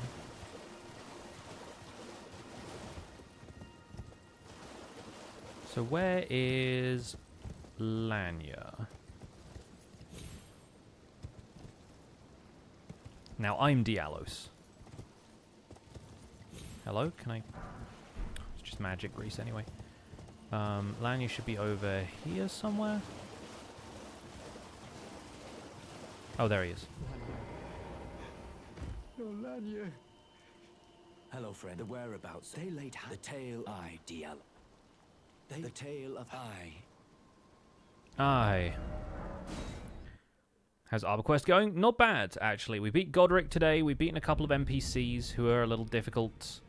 They're accusing. Can you believe? Can scarcely. You might be surprised. They only had to. It's on Mount. That's where they hide. Just you wait. You'll rue the tale of how. Yeah, there we go. So we can go and fight Istvan here.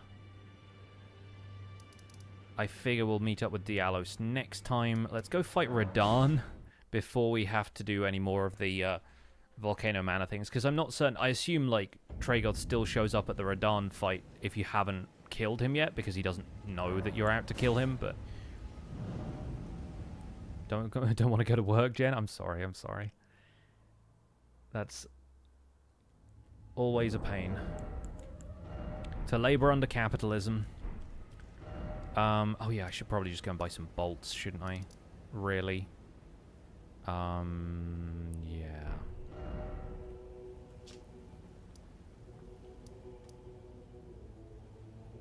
Let's at least get up to, like, a full house on bleed bolts.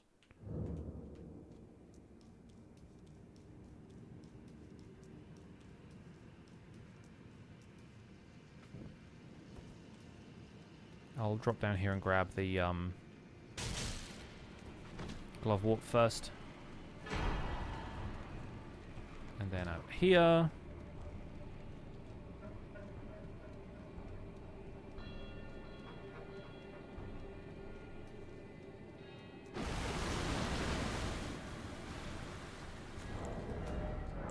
Gonna be doing this every time.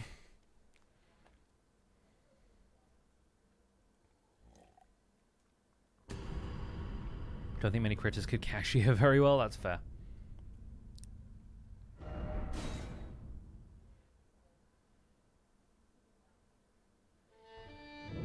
Well, the fact that I'm always surprising this guy. Yeah, there we go. So 99 of those. I'm afraid of them. And then we'll go back to Kale for regular bolts. Kale's like my go-to guy.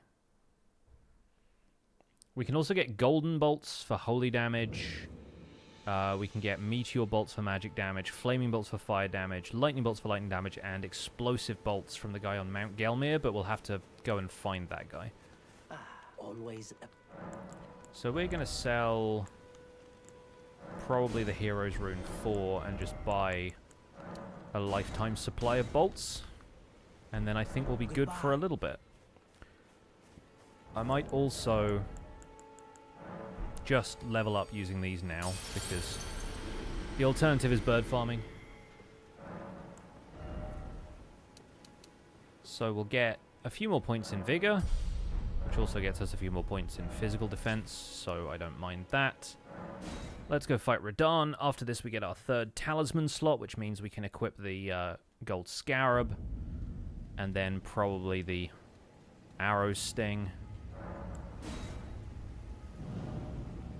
An idea where the whole gold holy thing comes from, like clerics trade gold in Minecraft and gold bolts to holy damage here. I think it's just an association based on gold's like perceived purity, and it's like a wealth thing. Obviously, like the church is often a wealthy institution in a lot of different cultures, so I imagine it has something to do with that. Oh, here's Blythe. Haven't actually spoken to him yet. Seems we're fated now. The way ahead is... Champions! Indeed, I buy the bow. Well, to think. But be sure to get... Oh, but... Good old Alexander. He says what we're all thinking. Are you the festival? Alright, Radahn cutscene. Before we begin, allow me to paint you the full picture.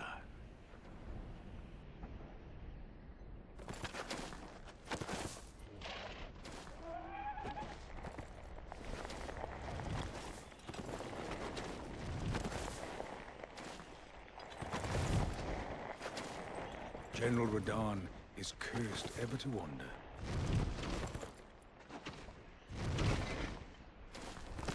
Eaten from the inside by Melania's scarlet rot, his wits are long gone.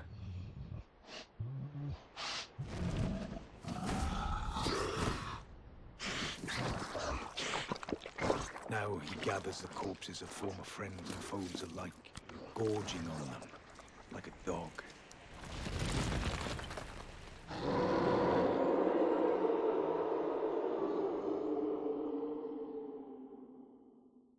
howling at the sky.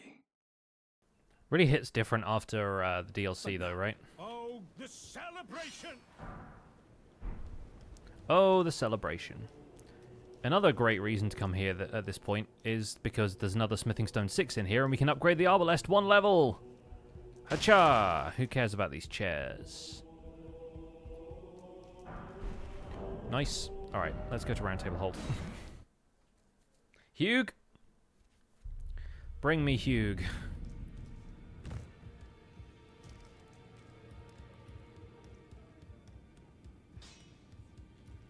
Those are of a chat, find them well. Nice. Oh, we can also upgrade the Jellyfish Shield, but that's mainly just because it, I guess, does more physical attack power if you hit stuff with it. Which we're not going to do, so that's fine.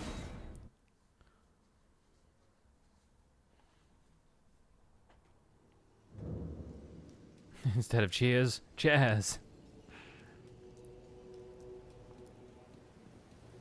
Anyway, I'm back. Nobody panic. See, there's Lionel, there's Tragoth. We can get the bow gesture from Theralina. I can't believe he's doing this whole spiel again. Stars have aligned. The festival is nigh. I know. Do I have to see the cutscene again every time I reload this area? That's really funny. I didn't realize that. Champions, prepare. Are you the festival? But now, Oh, I guess the cutscene has to happen for that door to open. That's wild. The festival is nay. It's all about the horse. Which we know about Radahn anyway, so...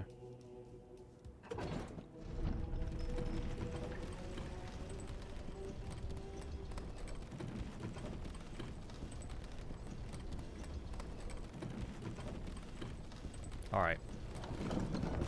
Lock and load, baby. Let's do this. I'm not looking forward to this. It's not going to go well. Going with no armor, pretty ballsy. Yep. No armor, a bunch of summons, and a crossbow. Let's go.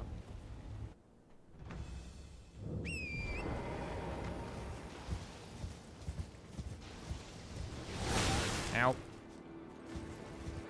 Okay. That should at least have unloaded his AI. Yep, he's firing in random directions. Very good. So that's my homies. There's Alexander.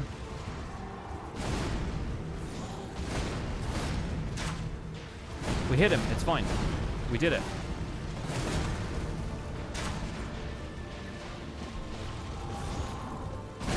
This should honestly be a relatively safe way of fighting Radahn.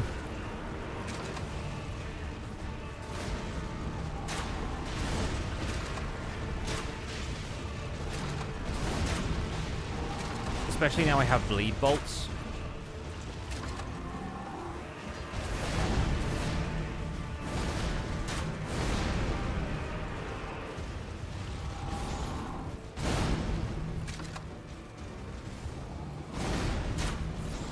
Another fun aspect of this I just noticed.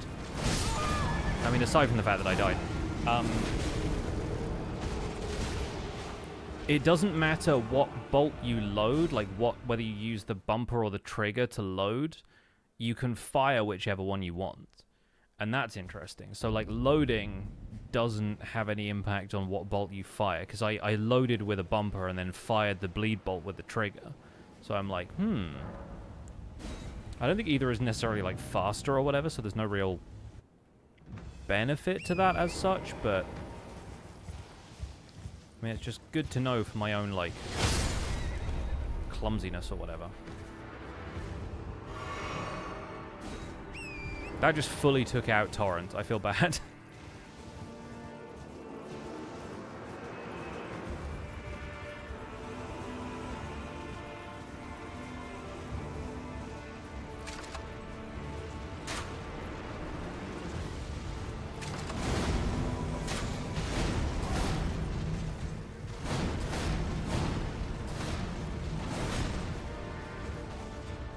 Let me find the other summon signs. There's Blythe. Okay, cool. Blythe is actually one of the more useful people to summon in this.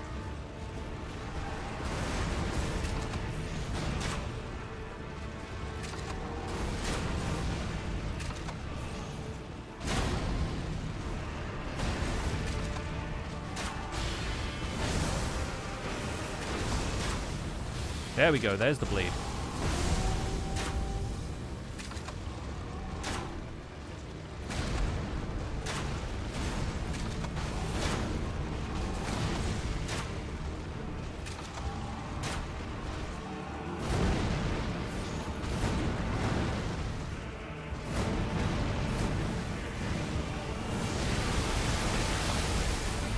Amazed that didn't hit me, frankly. Okay, they're all dying, so that's fine. Need to watch the sky. There he comes. And then up the hill for the other summons. Spam, spam, spam. Let's go.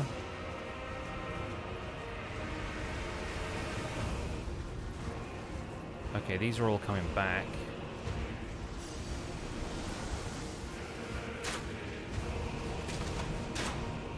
Firing at him from all the way over here.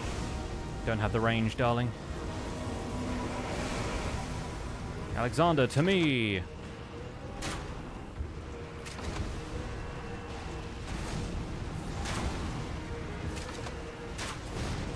We're actually doing a reasonable amount of damage, considering we're fighting him at range. And we're gonna do bleed eventually if this actually comes together. Oh. That's the stuff.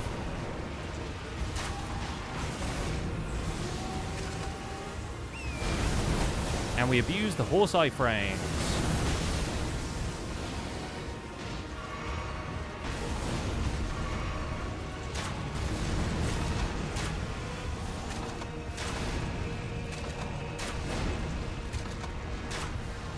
Okay, I keep firing like just under his left armpit, I think.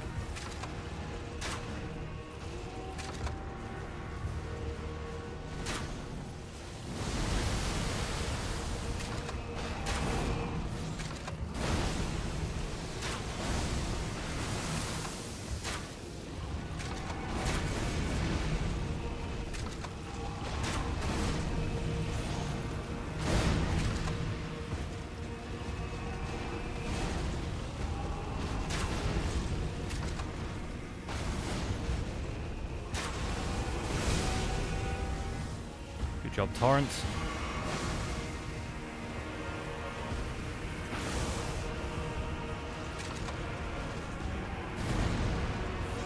I think most of the others have died now, so I need to go and resummon a few of them. As long as he lets me. There we go. I just need distractions, because it is really not easy doing this fight unless I have a few of them.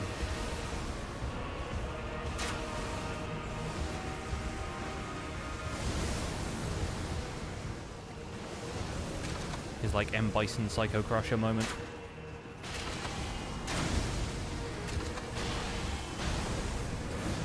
Oh, he's doing the meteor attack again. The fight has literally taken that long. Incredible. Where is he? Oh no. Yikes. I don't think I've ever really seen him do the meteor attack a second time. It's really quite funny.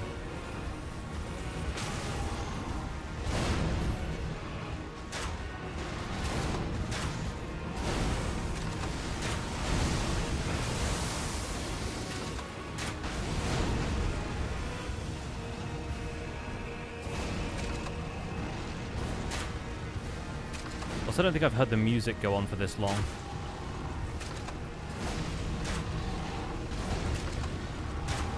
Yeah, there we go. Okay, we got him. Alright, alright. Yeah, he just didn't bleed on the second phase at all. I'm really glad we got one on the first, because That would have been rough without it. Just turning on the PC after watching on your phone, what a choice of attire. I know, even my shield is transparent.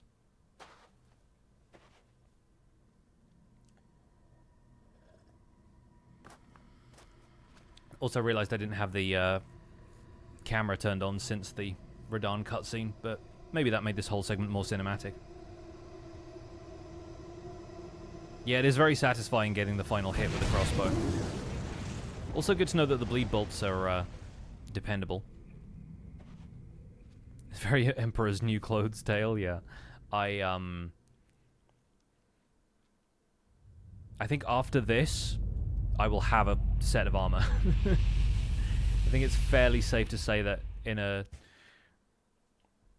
few minutes' time, probably, we'll be getting our set of armor for the run.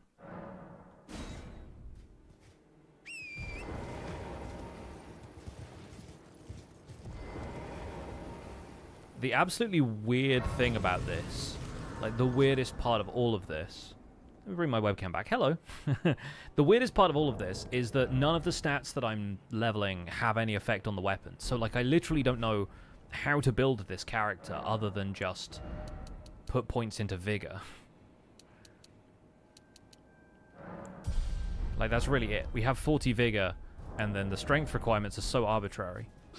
The glory of the... And then a fall. I can't fathom. He was a living... Well, the wheel of fate is on the card. You are a fight. Thanks, man. Let's go say hi to Alexander as well, so that we can maybe get him for Fire Giant, because goodness knows how we're going to do Fire Giant. Aye, one hit after that, and as such... Dexterity doesn't increase attack speed, though. It increases casting speed. Just you wait. That's the, Who could expect... Just you wait. That's the main problem.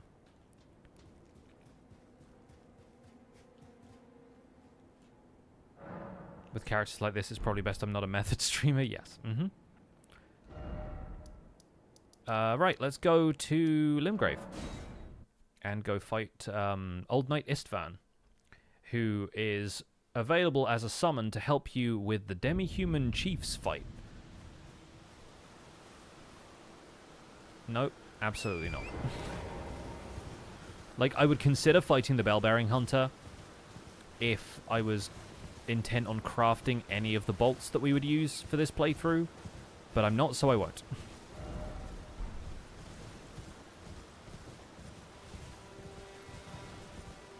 So Istvan's invasions should take place over here on the road, I believe.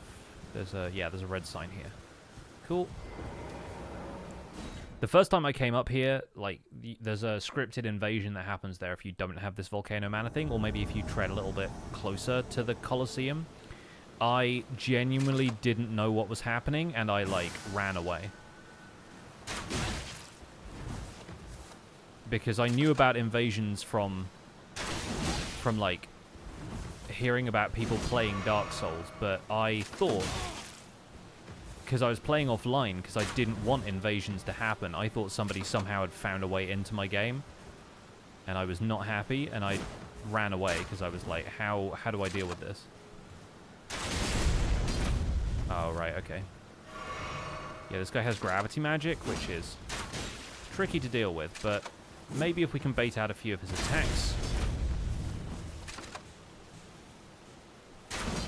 Not ideal when he lags on me, but that's okay.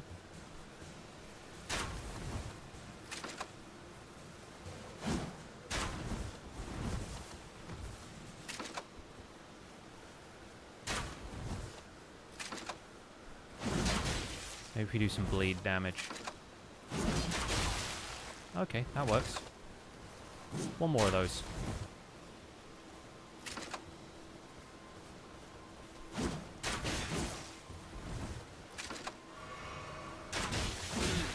Ow.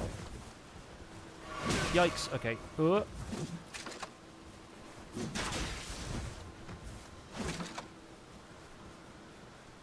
on. Whenever you're ready. Ow.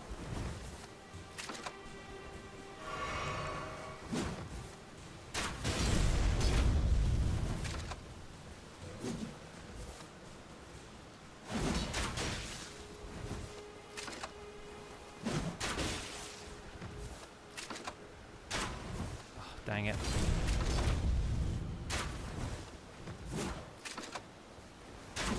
I don't know if I'm building up the bleed fast enough when I keep missing.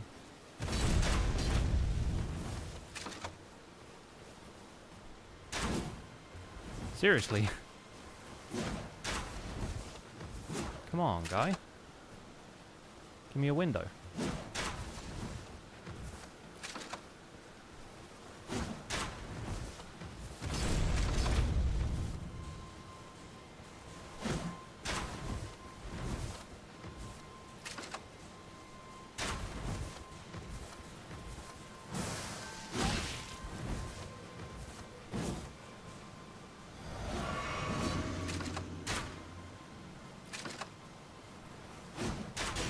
There we go. Not going to have any of the bleed damage left over. Any of the bleed, like, build-up left over from my previous bolts, so... It's really annoying that, for whatever reason, he has, like, iframes for a small chunk of that attack.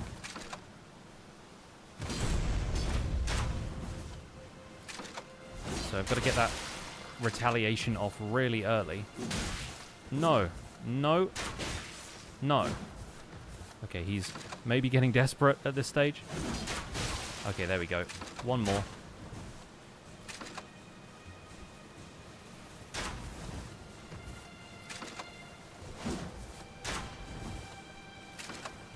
No. Come on, come on. Just one more hit. One more hit. Nice. Oh, okay. We didn't get to bleed, but we at least took care of him.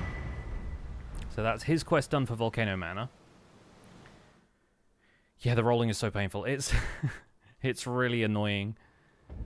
And there we go. We have some armor. So I think at this point we'll start wearing his armor, not the Finger Maiden robe. And we are heavy rolling, but a little bit more dangerous. I guess if we take off, like... if we're just dressed like this. Or maybe if we do leggings, robe.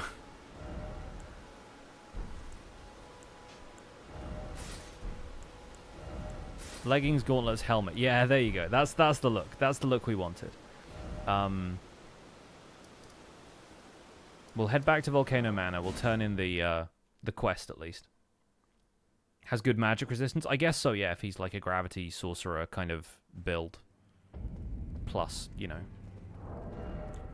knightly stuff. I mean, it has pretty good resistance all round. Like, it's not a bad set of armor. I mean, this has high magic resistance.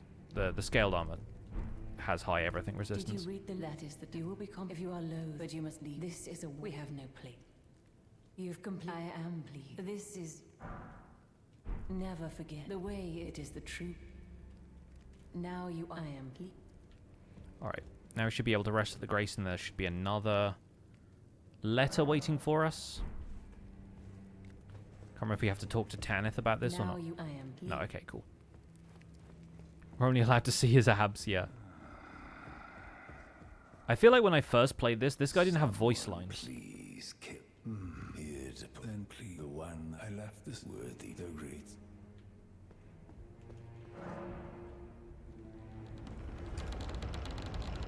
Bare chest Steve, yeah. So here's the letter that asks us to take out... Oh, Riley the Idol is first, and then it's Tragoth. Okay, fair enough. So, then I shall introduce Banal, recusant. Why not add? So he now has Ash of War Eruption and Assassin's Gambit, which are the two skills he didn't have the first time around.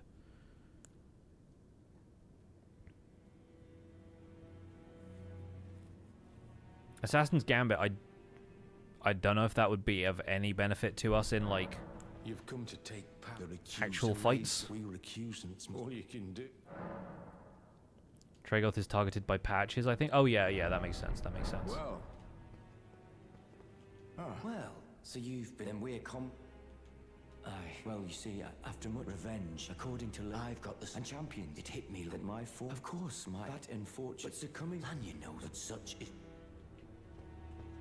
He's a impressionable guy.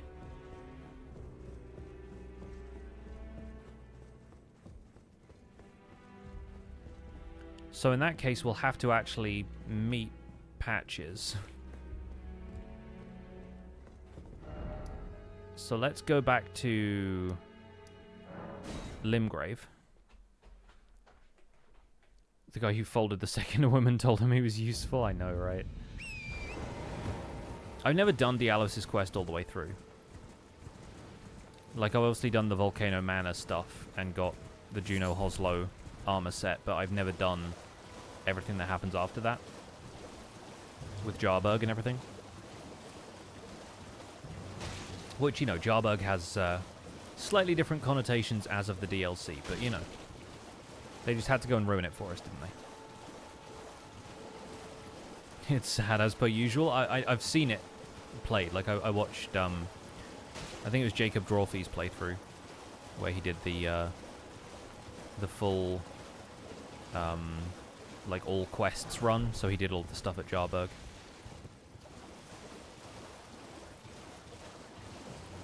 Jarburg, the capital of South Africa.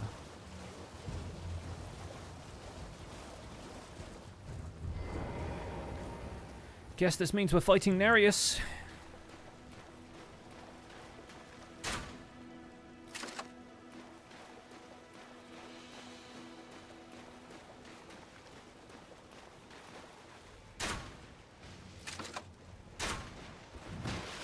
Another great thing to know. If you keep far enough away from them, they roll, and then the bolt still hits them.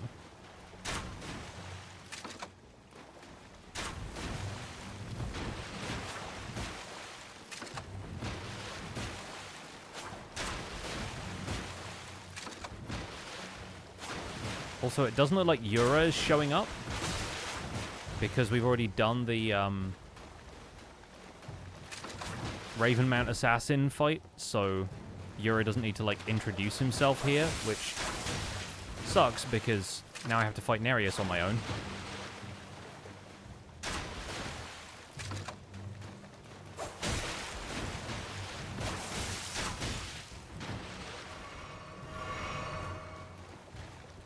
But at least I'm not, like, a level 3 character, like, most of the time when you run into this guy.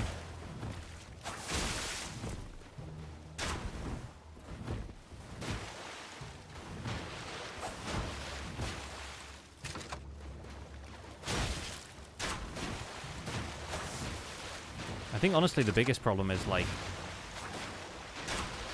having enough flasks at this point, because the blood loss is big regardless of what, like, level you're at, you know?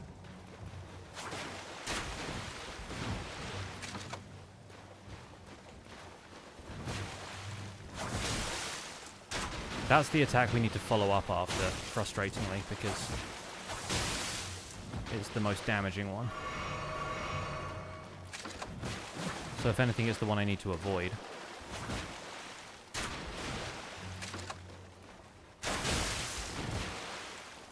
Luckily, he just doesn't have a whole lot of health.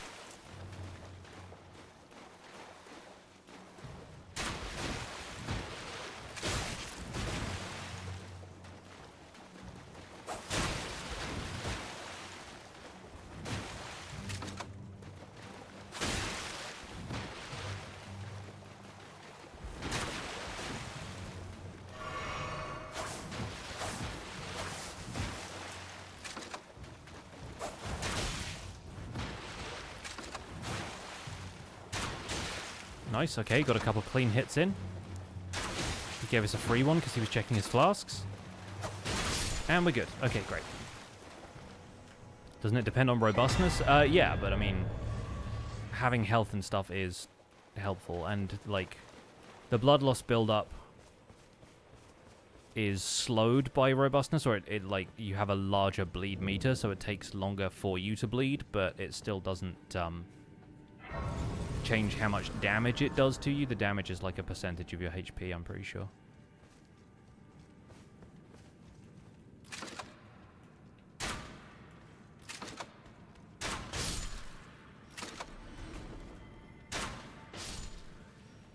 Alright. Just gonna go around. Oh, I forgot that those guys run out regardless.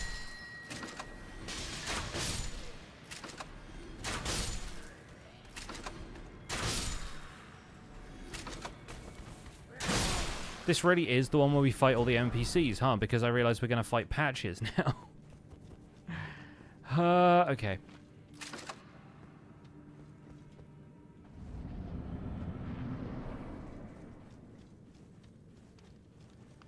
Hey, at least there's a shirt in here.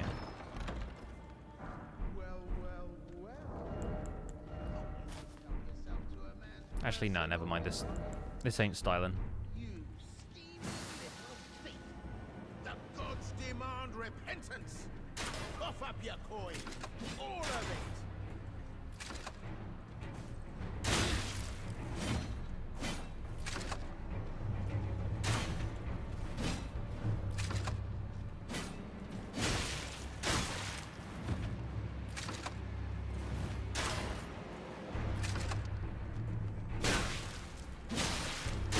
Wait, please. Okay, I had to kind of tank through that in order to even get him to surrender, but sure. That's all my blood, by the way. He gives you like 400 runes for sparing his life. I knew you would. You're a man of reason. True and true. I look like a man of reason.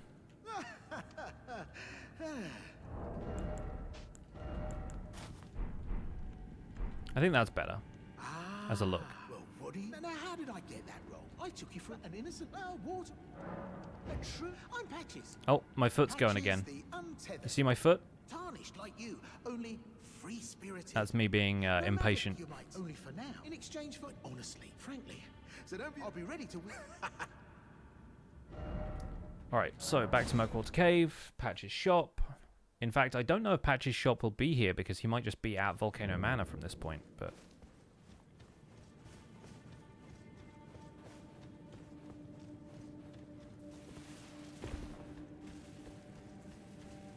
Oh, wrong way. Don't even think about it. Get up. Get out of here. Oh yeah, I'm heavy rolling now.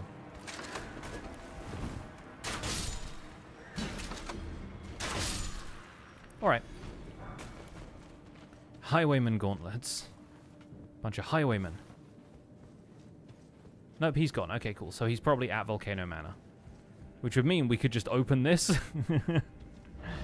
But then it'd just take me to Mistwood, so that's fine. Right. Volcano Manor it is. Hopefully he's there.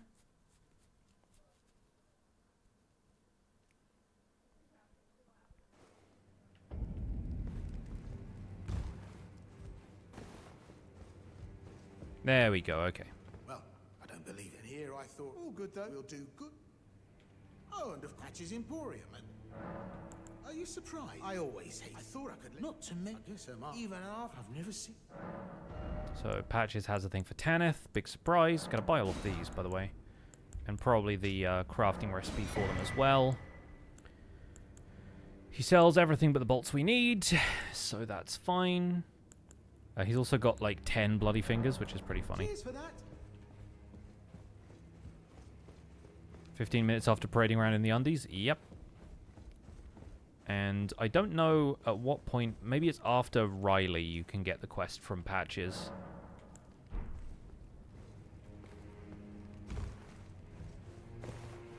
Because I always thought Tragoth was the second one. Ah, this.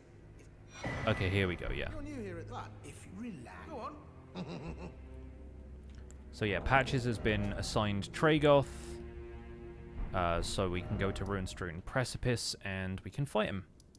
I haven't been far up enough to get the Grace near this fight because the fight is... I guess the fight is after Magma Wyrm, right? So we need to go and fight Magma Wyrm first. You can summon Tragoth for this fight. You can also summon Boggart for this fight. Which is pretty funny either way. We don't have that many bird bolts, but we have basically infinite crossbow now, so... As infinite as the game will allow me to get, anyway.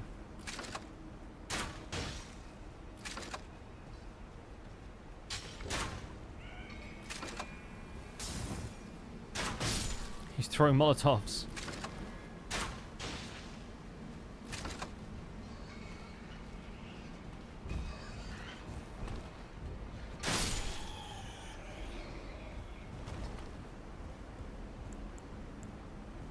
Should really get some better spirit ashes, considering that the lone wolf ashes have not availed me of anything yet.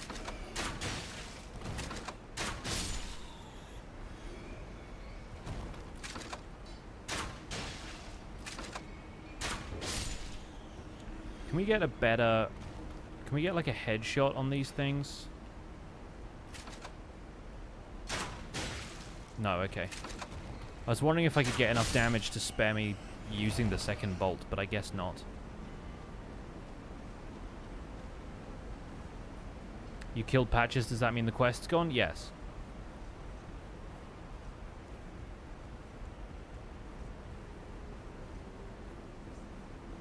Yeah, you will not be able to invade Tragoth if you've killed Patches. Like, I'm pretty sure. I'm probably going to try and scooch past these folks. So I think once we climb this ladder, we're okay. Allowing me to climb the ladder is a good start, but...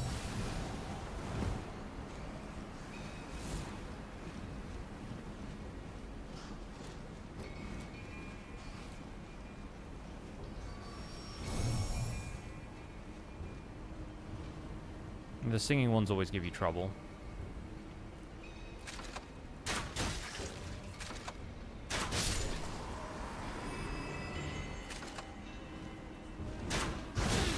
Oh, hello. I guess we could wait for it to attack and then counter-attack. That's kind of how you deal extra damage with this setup.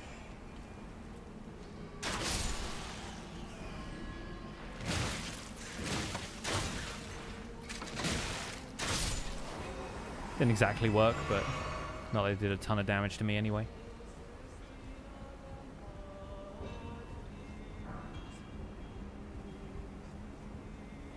Just finished your first playthrough? Nice! Congrats! I'm assuming you were holding off on watching too many other people until you were done.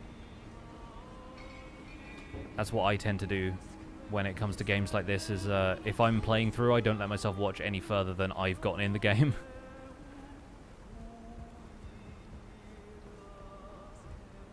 That way you don't get too spoiled for stuff that happens later.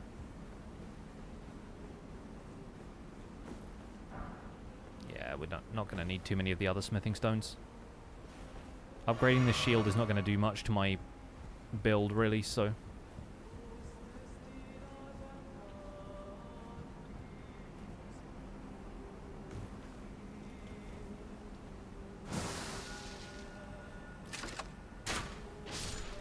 Ah, that's the other thing for saving bolts, is using the jellyfish shield.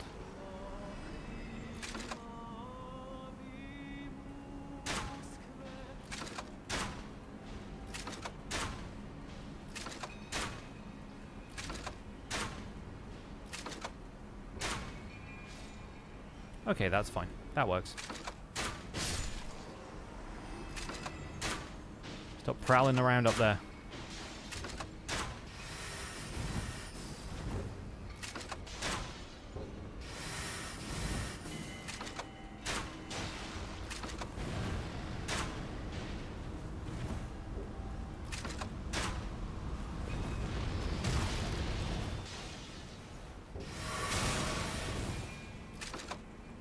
Fortunately, again, decent magic damage on this armor set, so...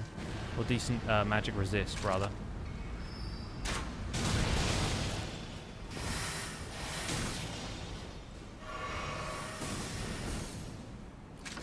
Because I'm not good at rolling with it.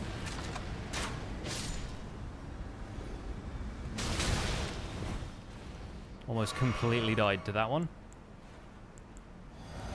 Good thing there's a grace up here. Smithing Stone 3. And there's one behind here, but I think it's a Lost Ash of War, so I'm not going to worry about it. They use Ghost Flame? Some of them do, yeah.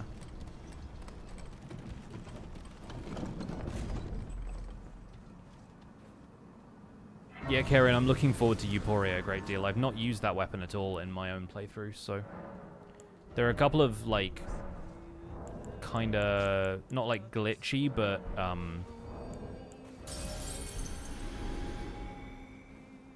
kind of sequence breaky ways of getting hold of that weapon really early too, so I'm kind of curious how that's going to work out. We'll put one more into strength just for physical resistance, because this is Magma Wyrm.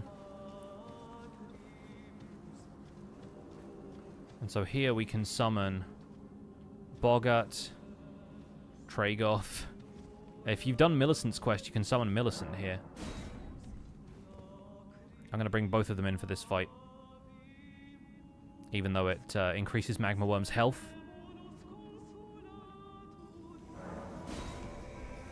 I think having the two of them around is going to be nice.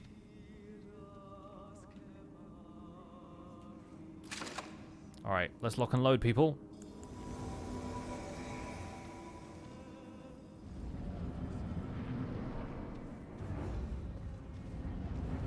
I got to the point in Shenpai and RT Games randomizer when they came to this fight and Godrick walked out from behind this pillar. It's so funny.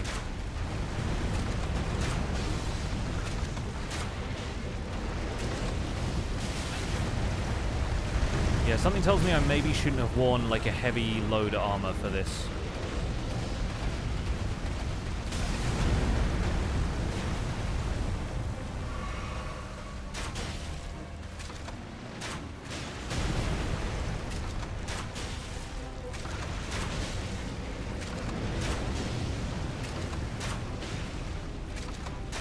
Do you bleed?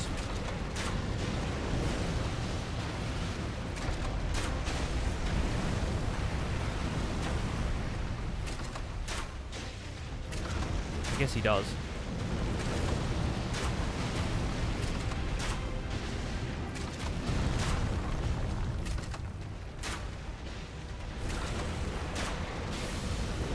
Nice. That's good damage, but yikes, I'm having to tank a lot here. Oh, yeah, nope, not good, not good. Like he just woke up, yeah.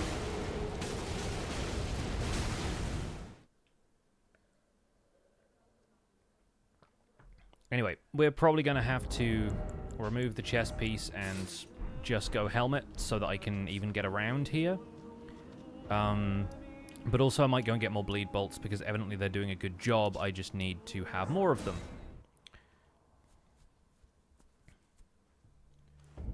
But this should be fine. I need to go to midpoint, not palace grounds.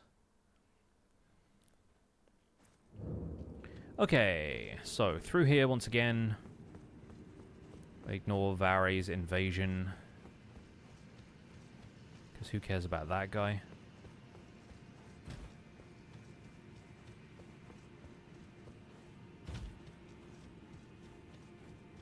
We go back this way.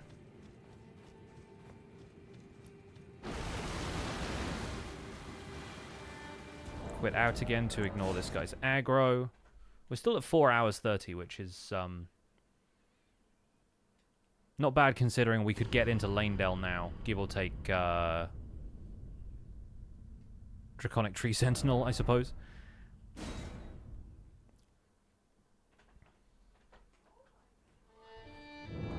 Okay, so we'll crush this. I guess we'll also crush Godrick's Remembrance, because I don't expect I'll be using that.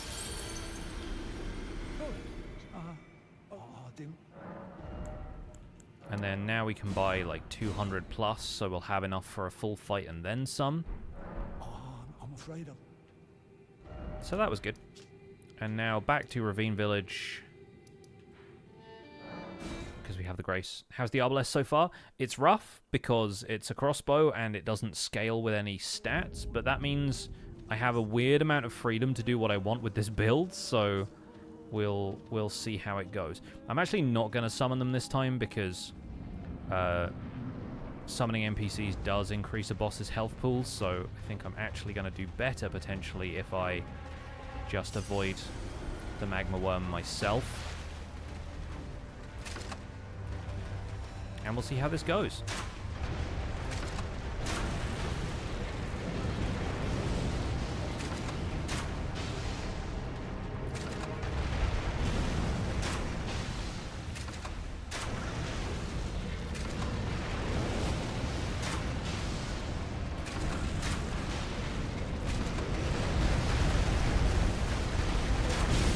There we go. All right, that's a lot better. That's looking a lot better than having 2 summons.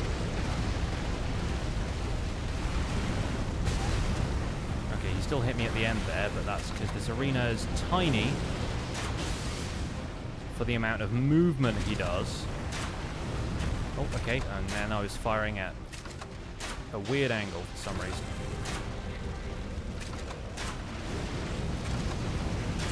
Target the body because we'll get more bleed that way.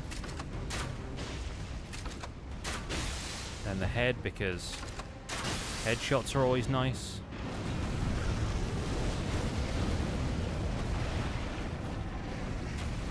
And then we avoid this attack.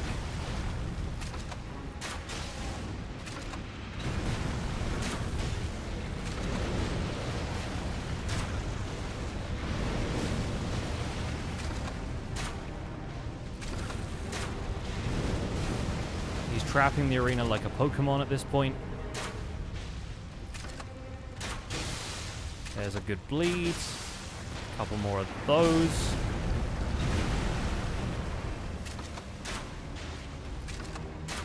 Nice. Okay, we're done. Yeah, that worked out better without the 2 summons, amazingly. Almost as though summoning is a bad idea. FromSoft community, sound off. Is there a grace here? I'm pretty sure there was a grace. Which way? Oh yeah, there it is. Like, I'm on the wrong side of this giant pillar. Magma Wyrm, cool concept for a Pokemon. He's basically a store brand Charizard. Let's rest here, and Tragoth's invasion sign should be somewhere nearby. There it is. No idea how this is gonna go. Let's find out. Nothing can stop the shirtless knight. Well, this guy might do. He has a hand ballista. Oh no, he has an Arbalest. He's a fellow Arbalester.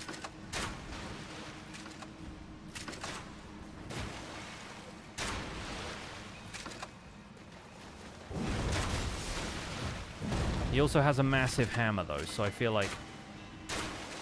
Okay, where was I shooting at?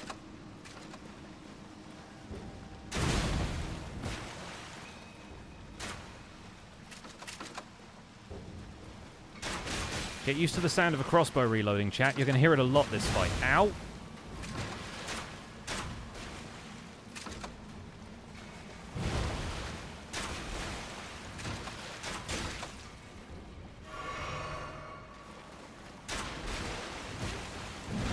Oh, he almost pinned me there.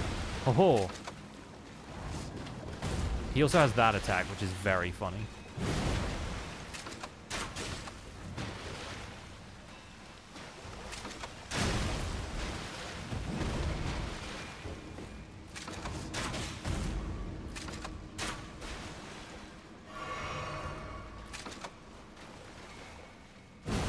I had no idea if I survived that until I did.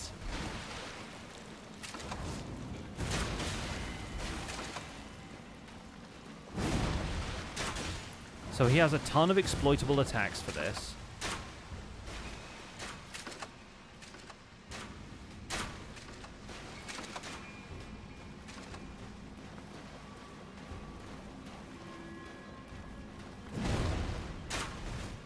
But then he also rolls pretty fast after that, so...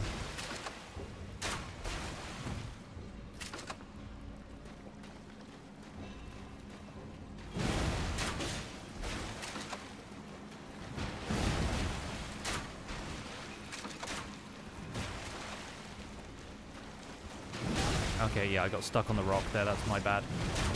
He has Lion's Claw with that thing. That's wild.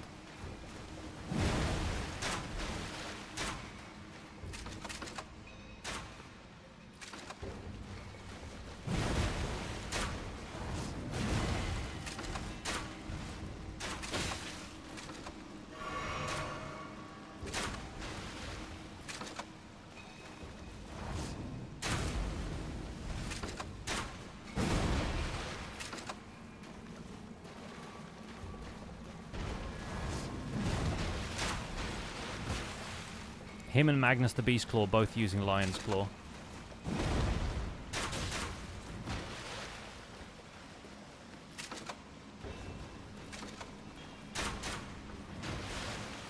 I thought I actually hit him then, but it feels like it glanced off.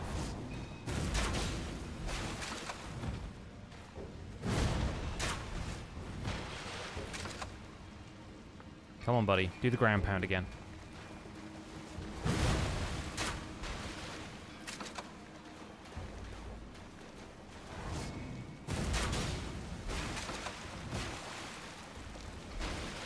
One thing I'm learning, actually, is that you can hold on to the fire button until you have an opening to loose the crossbow, and that's really helpful. You've just got to be aiming it when you do that, right? But, like, if an enemy has an attack that's just landing way outside of your radius and you know it's not going to damage you, you can just wait for the opening in that animation.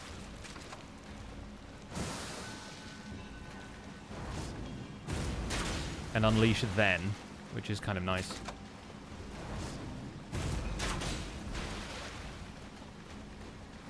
I don't think he's healed yet, which is a concern. But maybe he's an honorable dude and doesn't want to heal. Which is ridiculous because I've healed 3 times.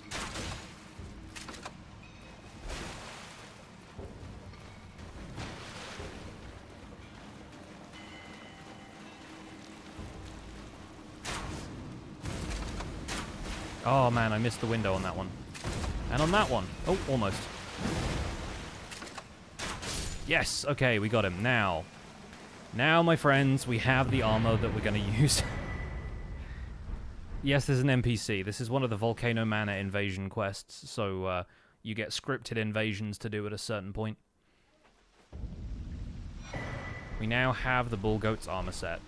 Probably one of the tankier armor sets in the game. And we've beaten Great Hunt Tragoth, amazingly. That might be as far as we go with Volcano Manor. Because I'm not planning on getting, like, the Hoslow's armor set or anything like that. So, yeah, I think we're going to put some points into strength just for physical defense. Because getting physical, getting as tanky as possible. Like, if we put this thing on, we are literally overloaded and cannot roll. Like, this is what happens when I try and roll. And I can't run. So, like, if you're decked out like this, you actually have a,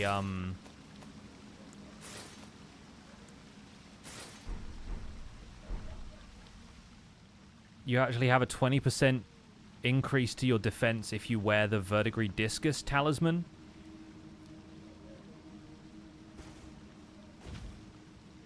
Like, what am I even doing when I do that? That's my back step. This is my forward roll. Absurd.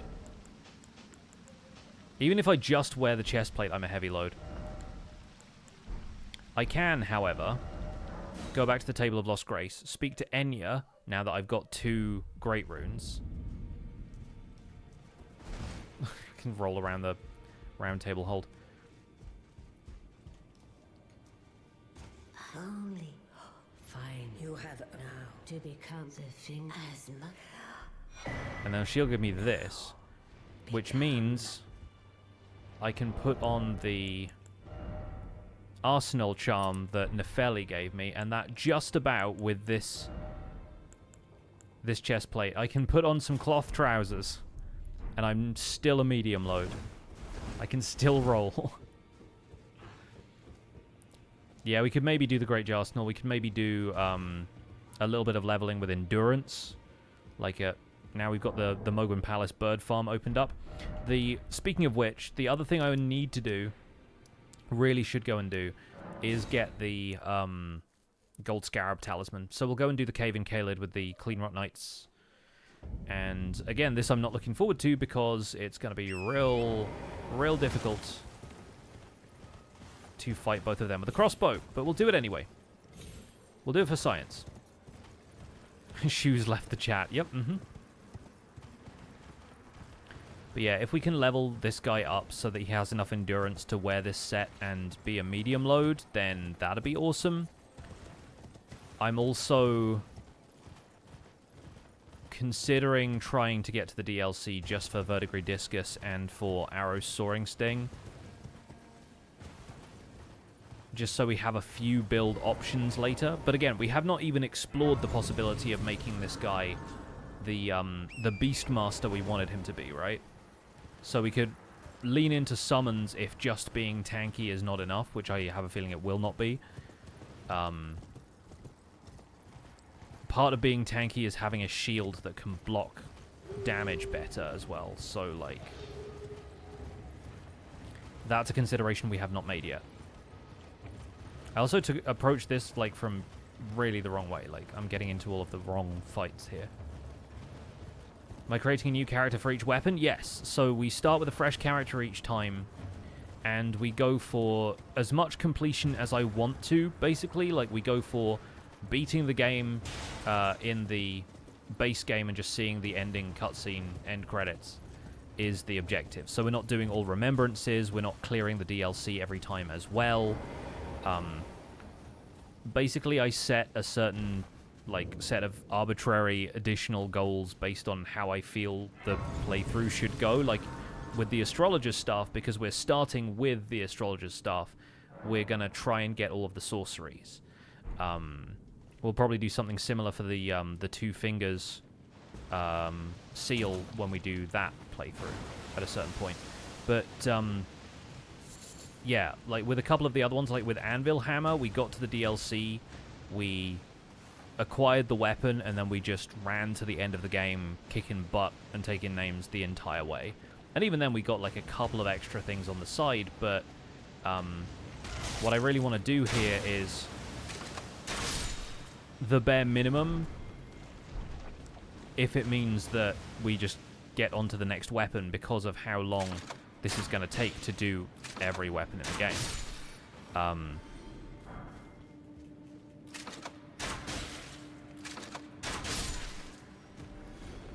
The idea is that, like, if we can do some fun thematic stuff along the way, then great. But what makes each run unique is the fact that we're starting with a fresh character, and so part of the journey is getting the weapon in the first place, instead of just loading up a New Game Plus save every time and starting with the weapon from the get-go and beating the, like, all the Remembrance bosses, like making sure you've been able to beat Godrick with whatever, like, New Game Plus weapon.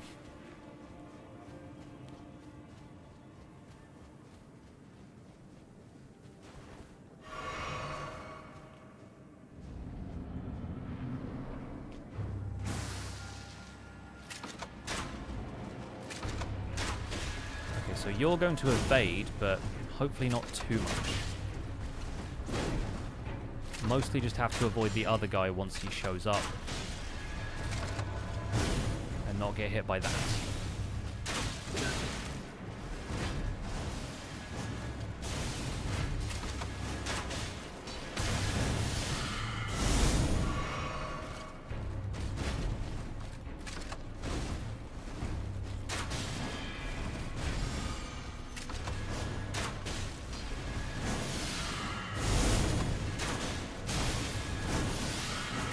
Okay, I reckon this is doable then. Okay, he's dead. That's good. I hate this guy, but I'm actually not taking a ton of damage from this, which is nice.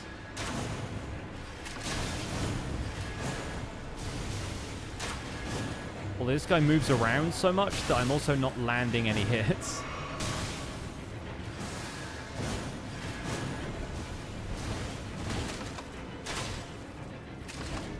Actually have to tank a little bit here.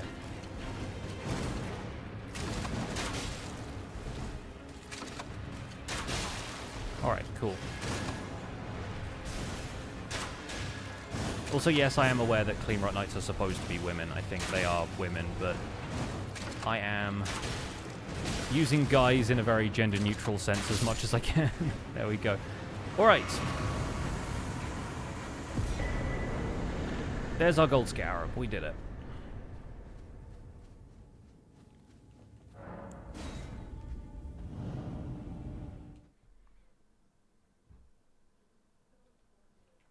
Alright, alright, alright. We're still poisoned. I can't believe it doesn't, like, get rid of effects when you warp back to the start of a cave like this. But there you go. Now we're done. And now I need to... Oh, I can actually warp from here. Great. So now we're going to go back to bird farm, and we'll farm birds for the next, like, few minutes, and then we'll probably wrap things up. Excuse me. But yeah, I think the goal at this point is to be able to wear Tragoth's entire armor set without being a heavy load. We can always do Renala's fight and respec if we want to do the verdigris discus thing and it benefits us to be a heavy load or overloaded.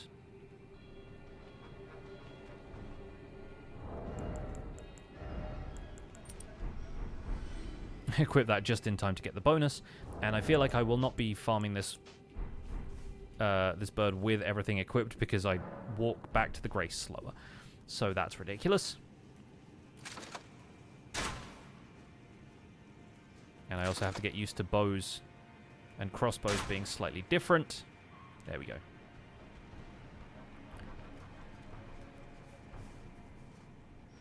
Is this farm better than the Albinauric farm? No, but the Albinauric farm is more difficult unless you have the stats to use Radahn's weapons, or you have the swords that you get from beating Elden Beast, which means you can only really farm the Albinaurics effectively in New Game Plus. This is much better if you're still, like, in the early stages of a character and you don't have, like, AoE spells or anything.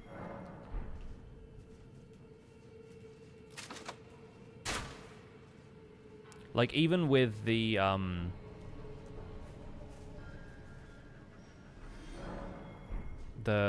Alabaster Lord Sword, which has, like, a gravity-based AoE, it's really not as effective as the Radahn one. But for Radahn, you need to have a really specific build. You need to main strength and have, like, I think 19 intelligence or something as well.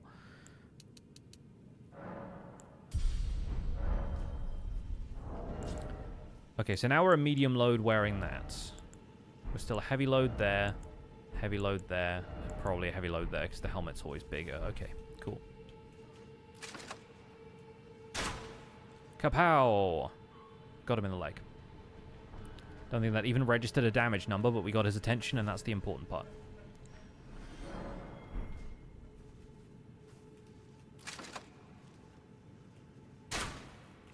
Seriously, dude?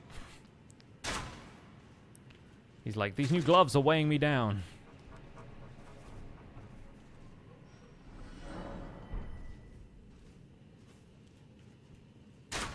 So yeah, my other consideration for this build is, aside from getting the buff from Jellyfish Shield, which does buff the damage of the weapon itself, is there a more effective way of buffing the damage from the crossbow? Like, if we can put a weapon in my offhand that can be, like, it has, like, an Ash of War that can help. Or if we can use the...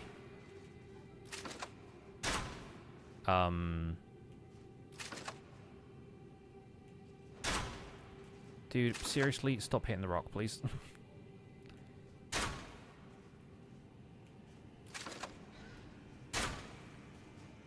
This bird is a menace. Yeah, if we can use, like, a seal to cast Flame Grant Me Strength, Golden Vow, any other, like, even, like, Shibriri's Woe, or not Shibriri's, Howl of Shibriri. Like, if we can do stuff like that, then potentially the build becomes viable in a few different ways.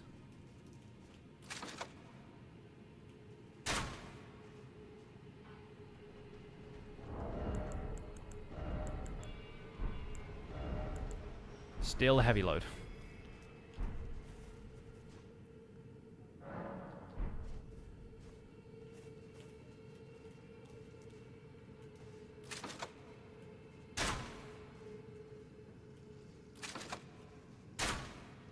Shoot it in the butt. Okay, that's not hitting. This is the worst place for this bird to be.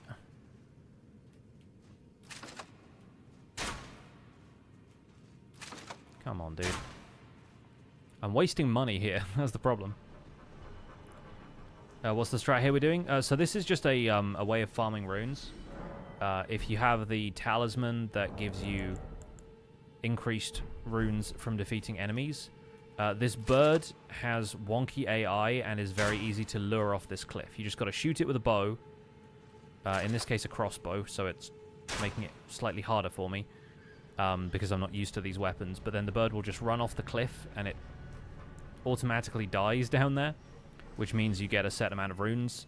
Sometimes there's this thing that happens to any enemy in the game randomly where they receive an additional buff to how many runes they give you, and their eyes will glow. And if you get a bird that has that, it drops more like 60,000 runes. So yeah, you can get a lot of runes very quickly this way, considering that once you're level 125, that's the threshold beyond which it takes 100,000 runes to level up. But that's like 9 birds. 8 or 9, something like that. Only problem is, I keep missing. Because the hitbox of this tree is sometimes very accurate and sometimes not very accurate. There we go.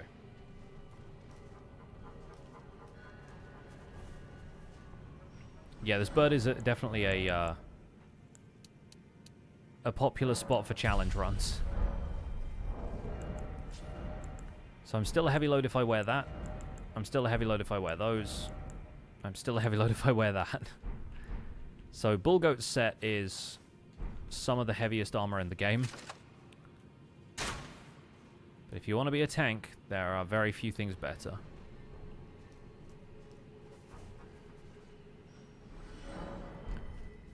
And the whole reason I want to be tanky enough to wear the full armor set here is because I have to try and beat the game with a crossbow.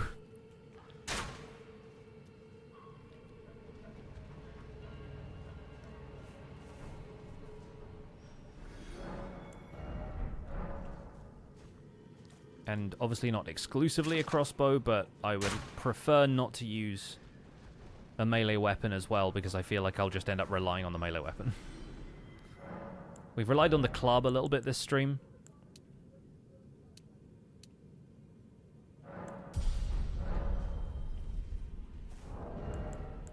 At this point, though, if we put the Arsenal Charm on,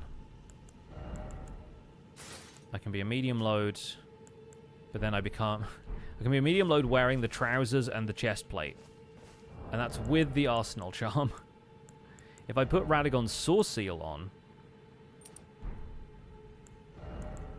then I'm still a heavy load if I wear either the armor or the gloves. Either the helmet or the gloves, rather. So, yeah, a bit ridiculous, this one.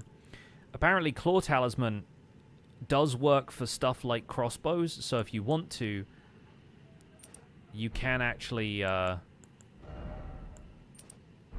increase the damage you get from jump attacks, which is nuts to me. Like, I think that's wild.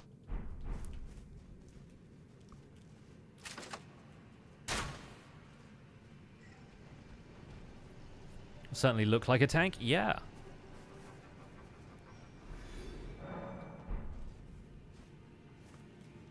But yeah, this is genuinely a build where, like, 60 is typically the threshold people like to get to for stats like strength and vigor. I think this is a point at which we might actually do a 60 endurance character.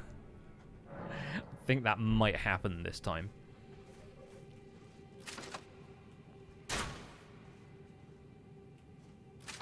One other really fun thing you can do here is if you notice that the bird has glowing eyes and you really want to max out the amount of runes you get from it.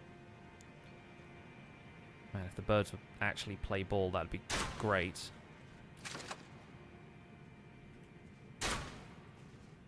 If I wasn't shooting into the cliff as well. See what I mean about these birds having wonky AI, though?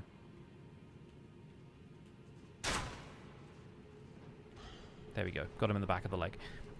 You can pop one of the gold pickled foul feet that gives you extra rune acquisition on top of that, and you get like 80,000 runes.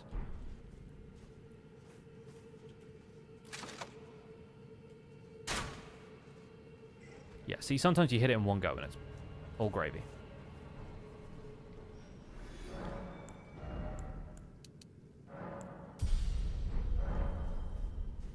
We're getting there. Slow and steady.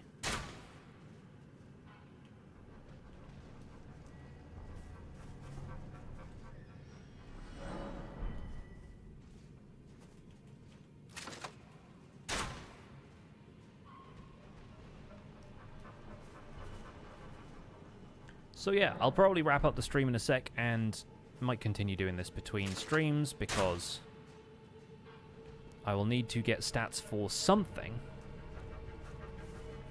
But this could in theory be a kind of low level run if I was committed to just going through fighting everything with a crossbow, and if we won, well, that'd be something else, wouldn't it?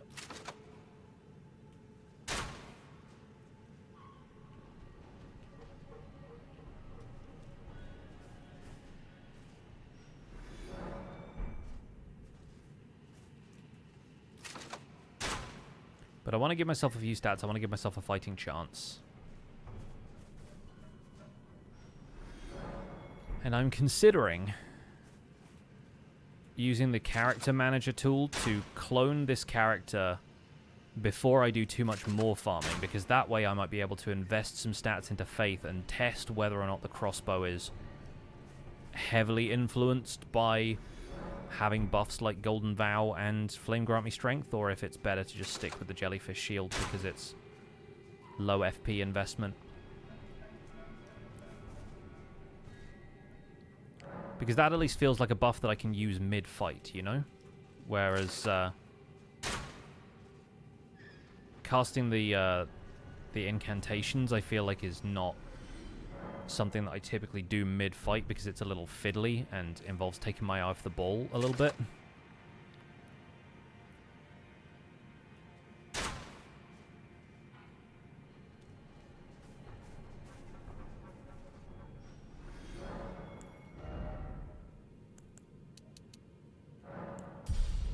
There we go. Our equip load, our max equip load is now up to 80. I'm still a heavy load if I wear the trousers. I'm a medium load if I wear the gauntlets now. And I'm a medium load if I wear the helmet. So we can look like this. Man, the fact that I put like a mark around his eyes, but the fact that he's wearing this helmet now makes this guy look very strange. And he's got the red eyes because of the Mohg thing. Very top heavy, yeah. But I can medium roll. It probably helps with momentum now, if anything. He's gotten used to that. And that's not even with the Arsenal Charm. Like, if I put on the Arsenal Charm now, can I have the gloves too? I can have the gloves too and still be medium. Or alternatively, I could probably do... Okay, no, I'm a medium load if I do legs and chest plate. Which hides the fact that yeah, there we go. I've got shoes. I've got like, I can't believe he actually has like pointy shoes. That's really funny. But yeah, no gloves, like bare arms, and obviously no helmet either. I could go around like this. Like that's a look. Especially with the Highwayman gauntlets as well. What, like with the tattoo kind of thing that I gave him around the eyes, he looks like someone who's just been broken up with but was wearing a lot of mascara at the time. So yeah, we'll need to farm these birds not just for runes for levels, we'll also need to farm for runes for buying more bolts, because I'm using a lot of bolts just getting these birds to pay attention. There we go.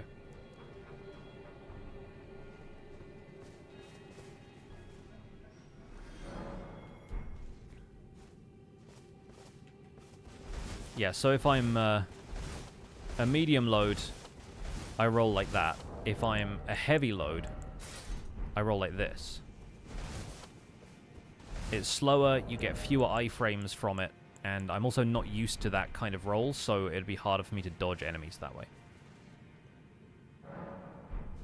If you overload yourself, you can't run at all, which is really funny.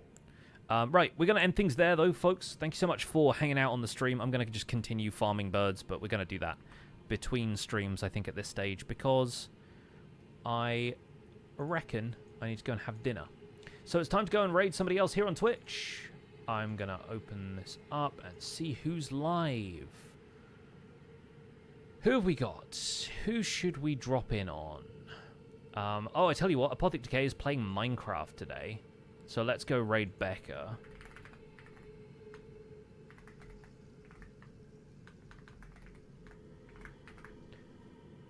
Oh, a BRB graphic is up right now that I will say is not suitable for general audiences. That's all I will say, but hopefully you folks will enjoy it anyway. So go say hi to Becca for me. Use your Pixel Hype emotes and the hashtag PixelRage. Show them some love. I'll be back with you folks on Thursday. Probably not streaming tomorrow because Joel Duggan and I are recording an episode of the Citadel Cafe, his other podcast. We typically do the Spawn Chunks podcast together, but Joel also does the Citadel Cafe about sci-fi and fantasy shows, media in general that they are listening to and watching lately. And we're talking about Rings of Power. The new season just started, and I've watched all 3 episodes, so I'm all caught up. And I'm going to have a good old chat with Joel about it tomorrow. So probably won't be streaming Elden Ring tomorrow. But keep an eye out because Thursday we'll be back with the hashtag Arbalest run, and in theory we can get to Fire Giant. I'm hopeful that we'll be able to get that far. I might do a little bit of Glovewort gathering as well, and then maybe we can get us some summons, and the summons will help us carry. Either way, thanks for hanging out. Go say hi to Becca for me. I'll see you all soon. Take care. Bye for now.